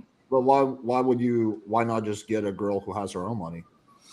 I think, well, the problem is a lot of women, their goal eventually, maybe not Natalie, she seems like a sweet girl, but a lot of women eventually they want to quit working, just like she was saying. Oh. I think that sexual attraction is like extremely fickle because we all age, we all get ugly. So I think that when you're searching for a partnership, you have to have similar value systems. So my partner and I got together because we both really want kids. And we both really want to devote our lives to our kids and in philanthropy, and we want to like give back to the world. That's our sense of purpose. If your sense of purpose is how much you want to fuck your partner, your relationship's not going to work. Well, I'm saying that as a foundation. The reason I use that that's a horrible foundation. That is the worst foundation. Okay, but here's the problem. Here's the logic that I'm going with. The problem is, the reality is a lot of women think a lot of guys aren't attractive. In other words, a lot of guys are married to women that they're there primarily because of money or other factors. They're not there because they're attracted to the guy. Is that true or not? I think in female like youth, in women's youth, they will probably sleep around with attractive men, but by the time they want to marry, they want someone who's dependable. Okay, but here's the problem. See, here's the problem. You just fell into the pothole. For a lot of men, they don't want to be married to a woman that just sees them as a dependable guy. That's why I say you got to lead with sexual attraction. Obviously, the values are What important. is so important about being sexually attractive to a woman? My thing is, what I have found over a long period of time, women that I've dealt with that were really attracted to me, they were more agreeable, they were less passive aggressive, they were more submissive. There was a bunch of different things that they dealt with me in a more positive way. And then obviously the values and all that other stuff falls into place as well. I guess what I'm saying, just because a woman finds a guy sexually attractive, I'm not saying to throw the values and marry a bad person with bad character. That's not what I'm saying. In other words, if you can find the total package, and the more important one in the beginning is the sexual attraction, from my standpoint. See, I don't think that's true at all. I think that the foundation should be on partnership and values. And then if you guys like work, I mean, there was a point in my relationship with my fiance where our like sexual like desires like didn't line up. Like we wanted different things. And it's still like, it just still worked out because I gave to him and he gave to me. Like, maybe this is too spiritual, too woo-woo, but we just gave other things to each other that like surpassed sex. Like sex didn't become as important because he was such a safe space for me to like fall into my femininity. And then I became a safe space for him to go to, like, to talk about his childhood, or a place to rest his head when he had a hard day at work. Or I provided for him like feminine care, cooked for him, you know, massaged him, made sure that he felt not desired sexually, but desired like soul, like his soul was desired, which I think is like a much better foundation for a relationship. And the sexual stuff is like a bonus, but that shit fades. Like it just fades. How did you away. meet your husband, if you don't mind me asking? On Hinge. Okay. Yeah, through a dating app. Oh, okay. That's a good thing to talk about. But one of the first things you saw was his looks, so you must have thought he was handsome, right? Yeah, I thought that he was good looking, but not in like a, I mean, he's handsome, but he's not like the most handsome guy I've ever seen. Like, he's just, I was like, oh, and mostly actually is his, one of his prompts was really funny, and I really like to laugh. So I was like, oh, I like, you know, I feel safe here, and he's funny, and I could spend the rest of my life laughing with this person. Like, yeah, I'll swipe up. I guess what I'm saying is, you, from his reference point, you chose him for a well-rounded list of reasons, not just for money or career, that type of stuff. So he got a good outcome. I mean, I know you didn't like the phrase power dynamic and all that type of stuff, but the reality is there's some women, maybe not yourself, but there's some women, they intentionally choose a guy that they find less attractive. Avoid those women, like the No, I understand, but you got to remember, in the corner of the internet that you are, there's a lot of men that are unable to decipher the women that are just like, this guy is not really attractive, or I'm not really with this guy for the quote unquote right reasons. That's what I'm trying to say. I think it's easy to decipher. Well, what I would say is women have much more social intelligence when it comes to the dynamics. They can be a little more manipulative. Right. So guys, for a long period of time, they're trying to play catch up to that level to quote unquote protect themselves from certain aspects of female nature that are not on the good side. I mean, males have bad natures as well, but women, you know what I'm saying? Like, when it's a survival instinct that women use their sexuality to gain power. Sure. Exactly. And that's, I'm not trying to put words in Alex's mouth. I think, well, this is why I think that every man should read The Art of Seduction by Robert Greene. To learn how to avoid these types of women, because there are definitely red flags, right? Like, me and my fiance, for the first 6 months of our relationship, went half on everything money-wise. Like, the beginning of our relationship was extremely equal, and then we naturally fell into this like feminine masculine position. But certainly, like, it was almost my responsibility at the beginning to make sure that he felt comfortable and that I wasn't wanting him for his money. And also, he didn't tell me his job until like 5 months into our relationship. Like, I didn't even know how much money he made. So you should also like just not lead with that. You should just be like, maybe you could even lie and be like, you know, I make a decent living and I like what I do. And that's all you say about it. Yeah. So here's my middle ground solution. I sort of like probably am in between you two on this, although I'm having a hard time somewhat fully understanding your positions. But I don't think money should be part of the bargain at all in the early stages or in the later stages. So I say lead with looks and attraction, and then long term look for shared values, look for personality traits, look for compatibility. And I think that, maybe the money will be a bonus later on if she decides to have your kids. Sure, you can pay for all this shit, but I don't think it should be part of the negotiation at all or part of the bargain. And also, I mean, I think also, extremely attractive women have the leg up in hypergamy, so they can ask for more. So you might just I think that most men who are worried about stuff like this should not go for the most attractive 10s, right? They should be going for women who are pretty, but maybe not the most attractive girl you've ever seen in your life. Just looking for someone who shares your values and that you are sexually attracted to, but not necessarily a supermodel. Let me ask you this. Do you think you're within the norm of women your age, or you're not typical of the women your age? Because from the perspective of a lot of young men, they don't think too fondly of the women around your age. I don't think I'm an anomaly. I think that I'm right in the middle. I have a best friend who's basically a sugar baby. So she is in her dark feminine. And then I have other friends who are basically the breadwinners and dating bums. So I think that I'm right in the middle. I would agree with that assessment, actually. I would also say you're kind of in the middle. Yeah, I also think when I met my fiance, I was making just as much money as him also. So I was making over $200,000 a year. And I think he was making $200,000 a year. Well, I was making $200,000. Was that when you were doing OnlyFans? Yeah. Okay. Yeah. So I had the advantage of not really caring about money also, and him not caring about money because, I think if you meet a do nothing bitch who's literally just wasting her life and waiting for a man to take care of her, that's a red flag. But if you want, someone to eventually take the feminine role and stay at home and you take care of her, I think your best bet is to go to someone who has a job when you meet her. You know what I mean? Yeah, I agree with you on that. Yeah. Hey, so I got a question real quick. What do you think about the manosphere in general? I'm just curious. You seem to know quite a bit about it.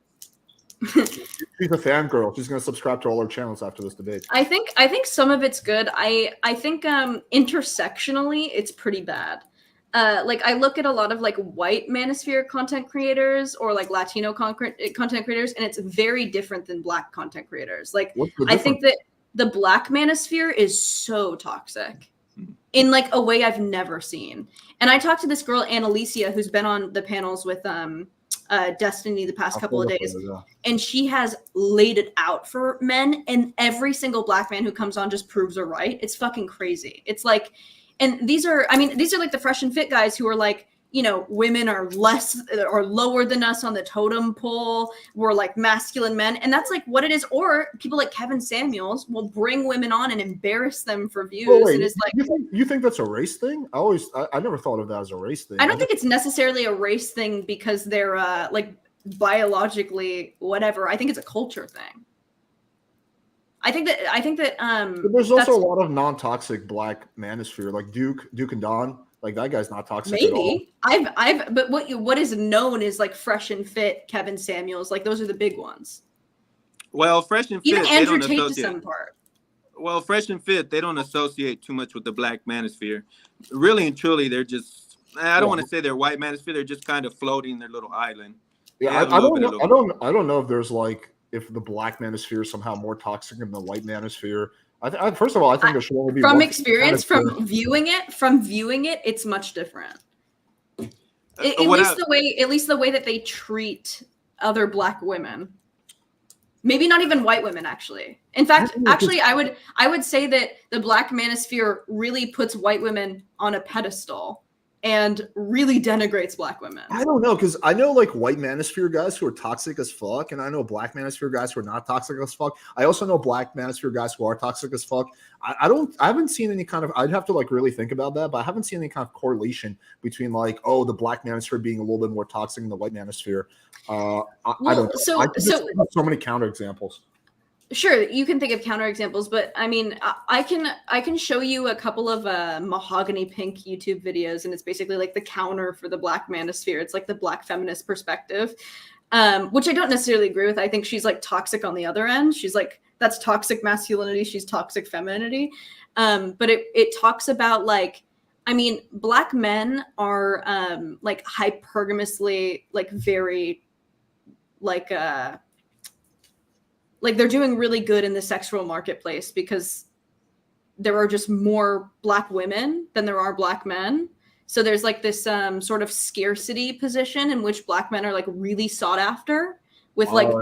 Got a hardcore disagree. I don't think Black men are doing better than white men when it comes to dating. No. They're doing better than Black women.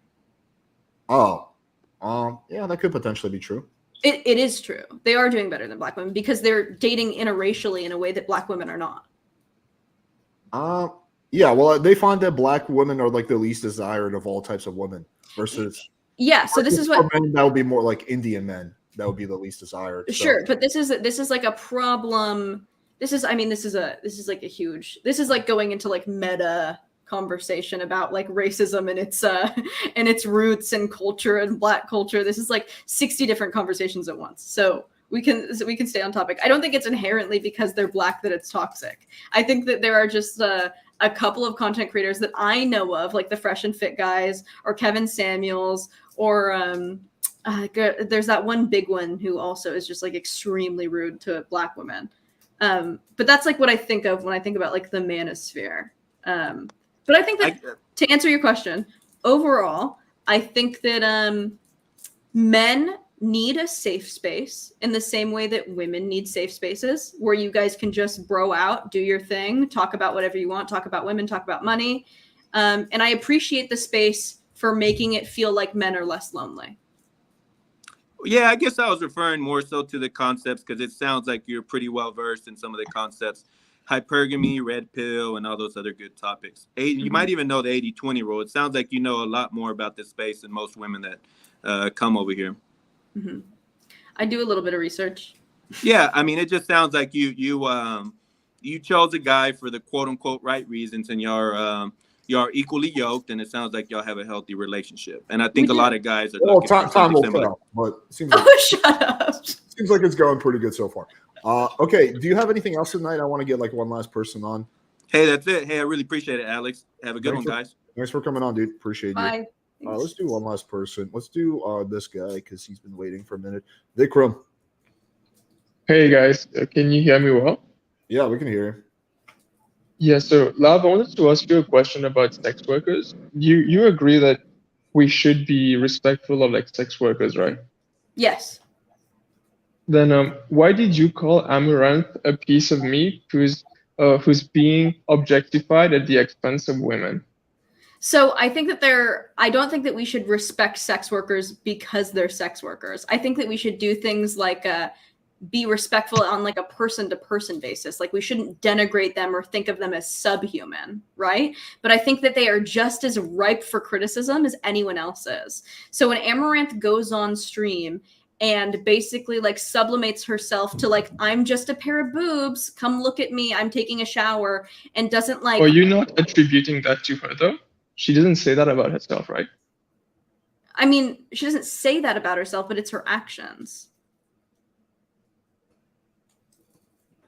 That sounds really subjective to me. You're just basically saying the ones I like are doing it right, but the ones I don't like are doing it the wrong way, even though both are doing the same. No, I have friends who post the same shit, and I'm like, Jesus Christ.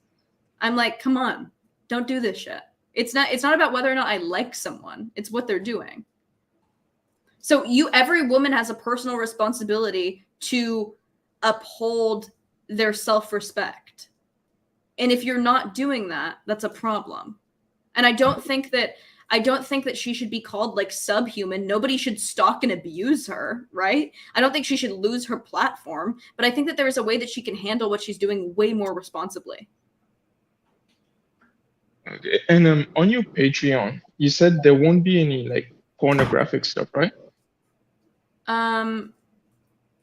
Yeah, it depends how you define porn. will you be having instructional videos on how to give blowjobs or how to eat pussy? Perhaps. Not in the way where I'm like doing it on a person, but I'm teaching you like where the parts of the penis and the vagina are on a diagram, showing you what to do. Yeah. Will you be showing people how to use sex toys? Yes. Okay. Yeah, that's kind of the issue with Lav. It's like Lav really knows how to use words to, like, effectively she's doing sex work, but she phrases it in a way that sounds like she's not doing it. I So am you doing can't sex really work. This count is on sex it. work. Yeah, I think she acknowledges that she's doing sex work. I am Yeah. doing sex work. But yeah, but I don't know. I feel like you're super critical of people who do it, even though you know better. Do you not think that me showing on a diagram how to use a sex toy and showing you the sex toy and being like, this is for this, and then talking about my experience is different than, again, a barely legal girl on Pornhub sucking dick until she cries? Like, do you not see how that's different? Do you know what a false dichotomy is? That must be one No, I do know what a false dichotomy is, and that's not a false dichotomy. That is literally the difference in what I'm doing versus what I'm criticizing. That's not a false dichotomy. Like, there are plenty of forms of sex work that are completely okay, but I am okay with some forms of sex work. Like I said, with Brittany Simon, I'm more okay with what Brittany Simon is doing than I am okay with what Riley Reid is doing, or what Lana Rhodes is doing. There are creators that it is about increasing benefit and reducing harm. There are forms of sex work that are way more permissible than other forms of sex work. Wait, what's the issue with what Lana Rhodes is doing? She's just getting fucked on camera. Well, she's talked about how she was put into positions where she like really didn't want to do what she was doing. Fine. Let's. You're right about that. Let's say Riley Reid. What's the issue with Riley Reid? She said the same thing. Has she? As far as I understood, that's why she moved to do like OnlyFans. That's why she did like a more whatever. But also, Riley Reid is also a great example of a woman who you can tell really loves sex, right? Yeah, she does. Yeah. Yeah. So that's like a great example of like a porn star that I would be like, you know what? She probably is in the right lane. She's doing what she loves, whatever. I think that there are very few women who can handle doing porn in the way that Riley Reid does. Yeah, I would agree with you on that, but I think most people are in the wrong careers, the wrong jobs. But it's their prerogative to choose whatever the fuck they want. Sure, but I just think that most jobs are not as potentially abusive as the pornography business. And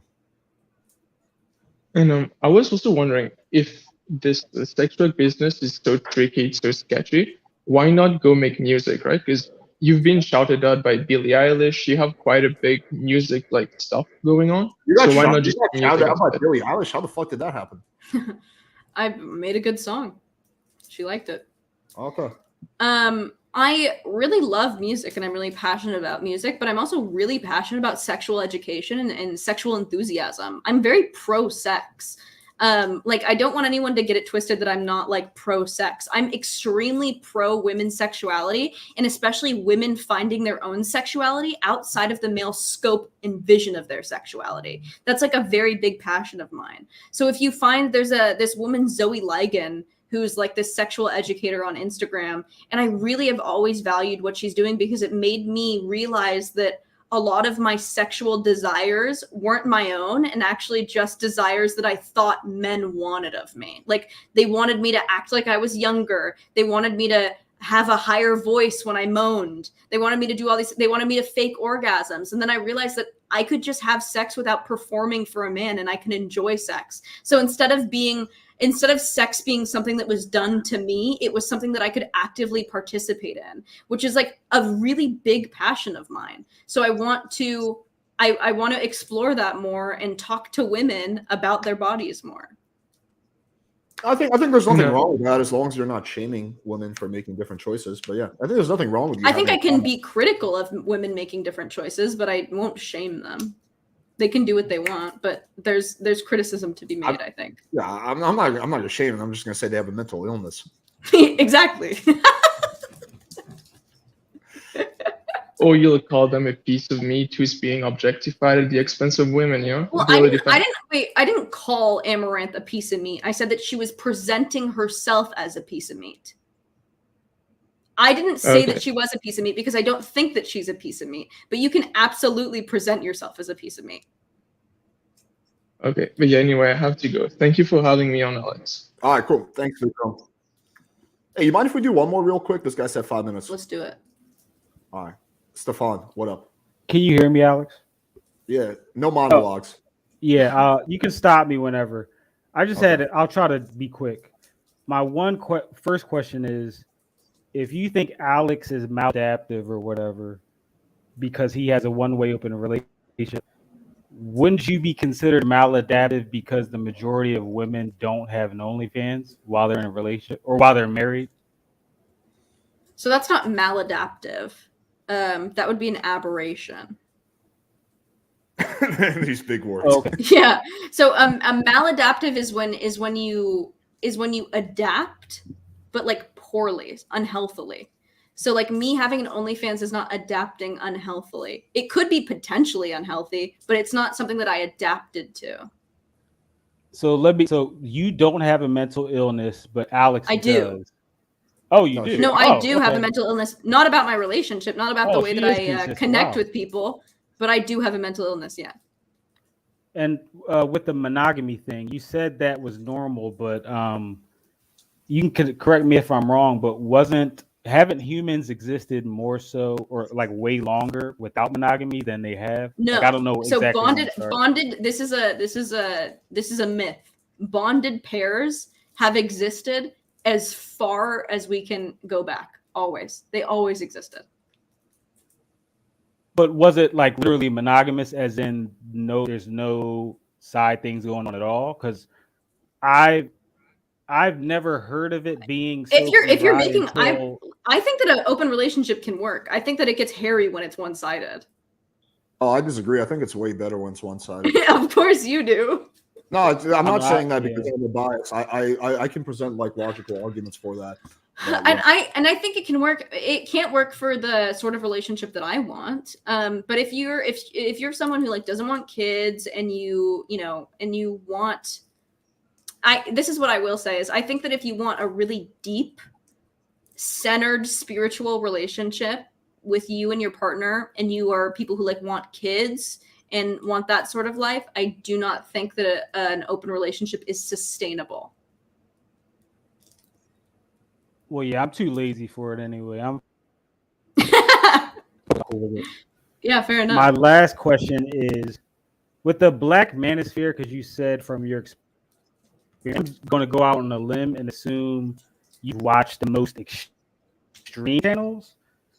Sure, because yeah. I can point out worse Black female channels, but I don't even paint, because I don't paint a broad brush of Black female, the Black woman sphere either, because I've seen plenty of like super like cutesy like innocent channels where Black women aren't bashing men and everything, but I've also seen the extreme ones.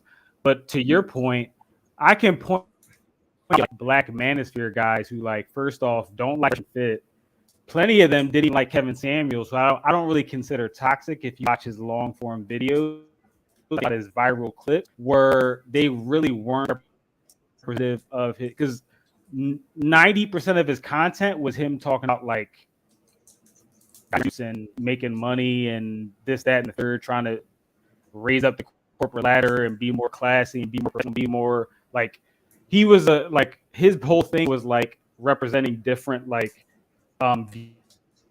he was against like the like educated lames and nerd Black guys being bashed and like the corporate dudes not being revered like the thugs. Like, so I think when people really watch his actual monologues before he brings the women on, I think they would have a much better representation of what he would like stood for. Because I don't think this is the problem. Toxic besides the viral clips. Sure, but this is the problem that I bring up with men a lot, is that you can be a good man and you don't have to be a good partner or a good father. And that's insane. I think that you have to be a good man, you have to be a good partner to a woman, and you have to be a good father to be a good man. So when people talk about make this case for Kevin Samuels, like he's doing, he's telling us how to glow up, but he's still actively being a misogynist and treating women like shit. I don't give a fuck. Like, I think that you need to be a good partner and you need to be good to the opposite sex to be a good man. So I think that all of his shit, no matter how true it was, means fucking nothing to me if he's a misogynist. And I think that you're right that there are like certainly like Black manosphere creators who like are not toxic. I'm just thinking about like the biggest ones, right? So like the ones that are like in the cultural zeitgeist as like the biggest ones. Can you give an example besides Kevin Samuels? Because even like Tommy Sotomayor, who's really on an island, and he's the most extreme, or one of the most extreme I can think of. A lot of people in the Black manosphere don't. I don't think. I disagree with the idea that Kevin. I think there are more neutral or positive Black manosphere. Like there are literally. I'm not the only like purple pill Black guy. There's like literally 100K channel called Please Act Right, and he's just talking about like traditional and that. And then you have the guy Stefan Speaks, who I guess isn't Black manosphere. He's like a Black dating coach, but he's super purple pill, like very empowering of women, like bring women on as I think he coaches women more so than men. Actually, I fundamentally disagree with that. There's a lot of those type of guys. Wait, hang on, Stefan. I fundamentally disagree with the idea though that that Kevin Samuels was a misogynist. I think he just. Oh no, you cannot change my fucking mind. I watched some gnarly videos of him laughing at Black women, thinking that like calling them ugly, all this horrible shit, talking about how they were single moms that they would never get, like just treating them like a lot of them, having them on to laugh at them. I get what you're saying, but the context of most of those, because I've seen like maybe over 100 of his streams or whatever. And I actually, the funny thing is, I disagree with him on a lot of his points. Yeah, I disagree with some of the Kevin stuff as well. But as far as I understand, he actually believed in a lot of what you believe, which is like traditional gender roles. Like men are the kind of the providers, the women stay at home, raise the kids. Generally, from what I saw from him, is he treated everyone with respect until they started disrespecting him, and then the gloves were off. But he was never the one that struck first. He would only disrespect the woman who started disrespecting him.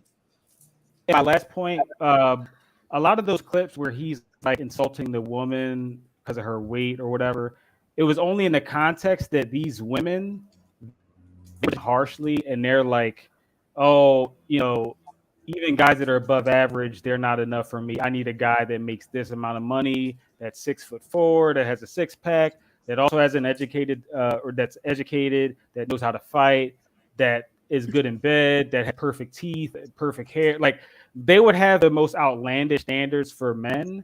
And then a lot of them would bash Black men, or they would turn down your average Black guy, these random Black guys who like, they're just average looking, might have an okay job, but they're not edgy. They don't have status. They don't look the best. They're not the tallest, whatever, Yeah, and as an average Black guy myself, I really don't like the idea of women discriminating against us. Yeah, that's why he would call them a linebacker, because you have some of these women, they would turn me down, and I'm like 6'1", college. All right, Stefan, that's my last point. These women will bash someone like me who's above average, and they'll expect like Idris Elba or Tyson Beckford. I'm expecting and they're like 300 pounds. They're 5'3", 100 pounds with 3 kids by 2 or 3 different dads. Sure. So in that context, him pointing out that delusion, I don't really see that as misogynist. I think it's just the way that he did even it. though, again, had there's misogynist underpinnings. I think that there's a way where you could be like, listen, girl, like, I just don't think I don't think that's going to happen for you. But he did it in a way that was like entertainment to embarrass them. And I think that's the problem. Well, I think some of them deserve to be embarrassed. Oh, and my last thing is Cynthia G advocates for like, she's a divestor, and I don't care if you date outside your race. That's your like. I date all whatever. I've dated non-Black women before, but people don't make a fuss about her advocating for like Black boys to be killed or Black babies to be killed because she hates Black men that much. But then you have Black manosphere creators who make way less extreme content than her, and they're like painted as like I think that there's there's definitely like horrifying like toxic femininity creators out there. I haven't watched Cynthia G. I've heard a couple things, don't love it, obviously. I mostly watch like Mahogany Pink, and even she's on like she's on the more extreme side, but definitely not like abort black babies, which obviously is just fucking weird. But Can you send me a link to that? Maybe I'll do a reaction video to this whole. Oh yeah, I definitely will. Incel TV actually brought it up too. I thought it was great. He put that in his. I don't know. Yeah. Incel TV. Does that seem like something I would watch? I watched like fucking House of Dragon. TV. Well, you're a red pill demon, so you don't have time to. No, I'm not a red pill. Incel. I'm more pickup if anything. All right, cool. Awesome. Oh yeah, Thanks. pick up on something. Yeah, Appreciate take it you. easy. Take Natural, care, buddy. All right, cool. All right, well, this was a fun experience. Any closing thoughts, Lav? No. Value femininity. I guess if you're a man watching this, value femininity. Try to find a wife that, you know, would take care of you and your children. Emulate your wife after your mother, not in a weird way, but in the way where, you know, what you would have liked your mother to do differently or what you liked about your mother. Try to find a partner who embodies those things. And don't try to turn a hoe into a housewife. You can absolutely turn a hoe into a housewife, actually. Unironically, you can. Connor did it with me, so you can turn a hoe into a housewife. Well, but she needs to be a hoe with a heart of gold. You're not a housewife yet, so. Oh jeez, I am. I technically am. Not until you guys get married. So let me know. We'll touch base in a few years. Sure. You can let me know if I'll have my kids on. I'll be pregnant doing this if you turn interview. out to be a good housewife, or the wholeness kicks in, and then you know. Yeah. We'll find out if she's for the streets or for the sheets. All right, cool. Oh Awesome. my God. Thanks, Lav. Actually, I do have one really quick question for you before we wrap up. Totally unrelated. I have a How quick did answer. you get your Instagram verified? I had news articles about me and my music. Oh, because of the music career? Yeah. Okay, that makes sense. Yeah. All right, cool. Awesome. Appreciate you. All right, bye. Good night, Lav. All right, good night, guys. Appreciate y'all.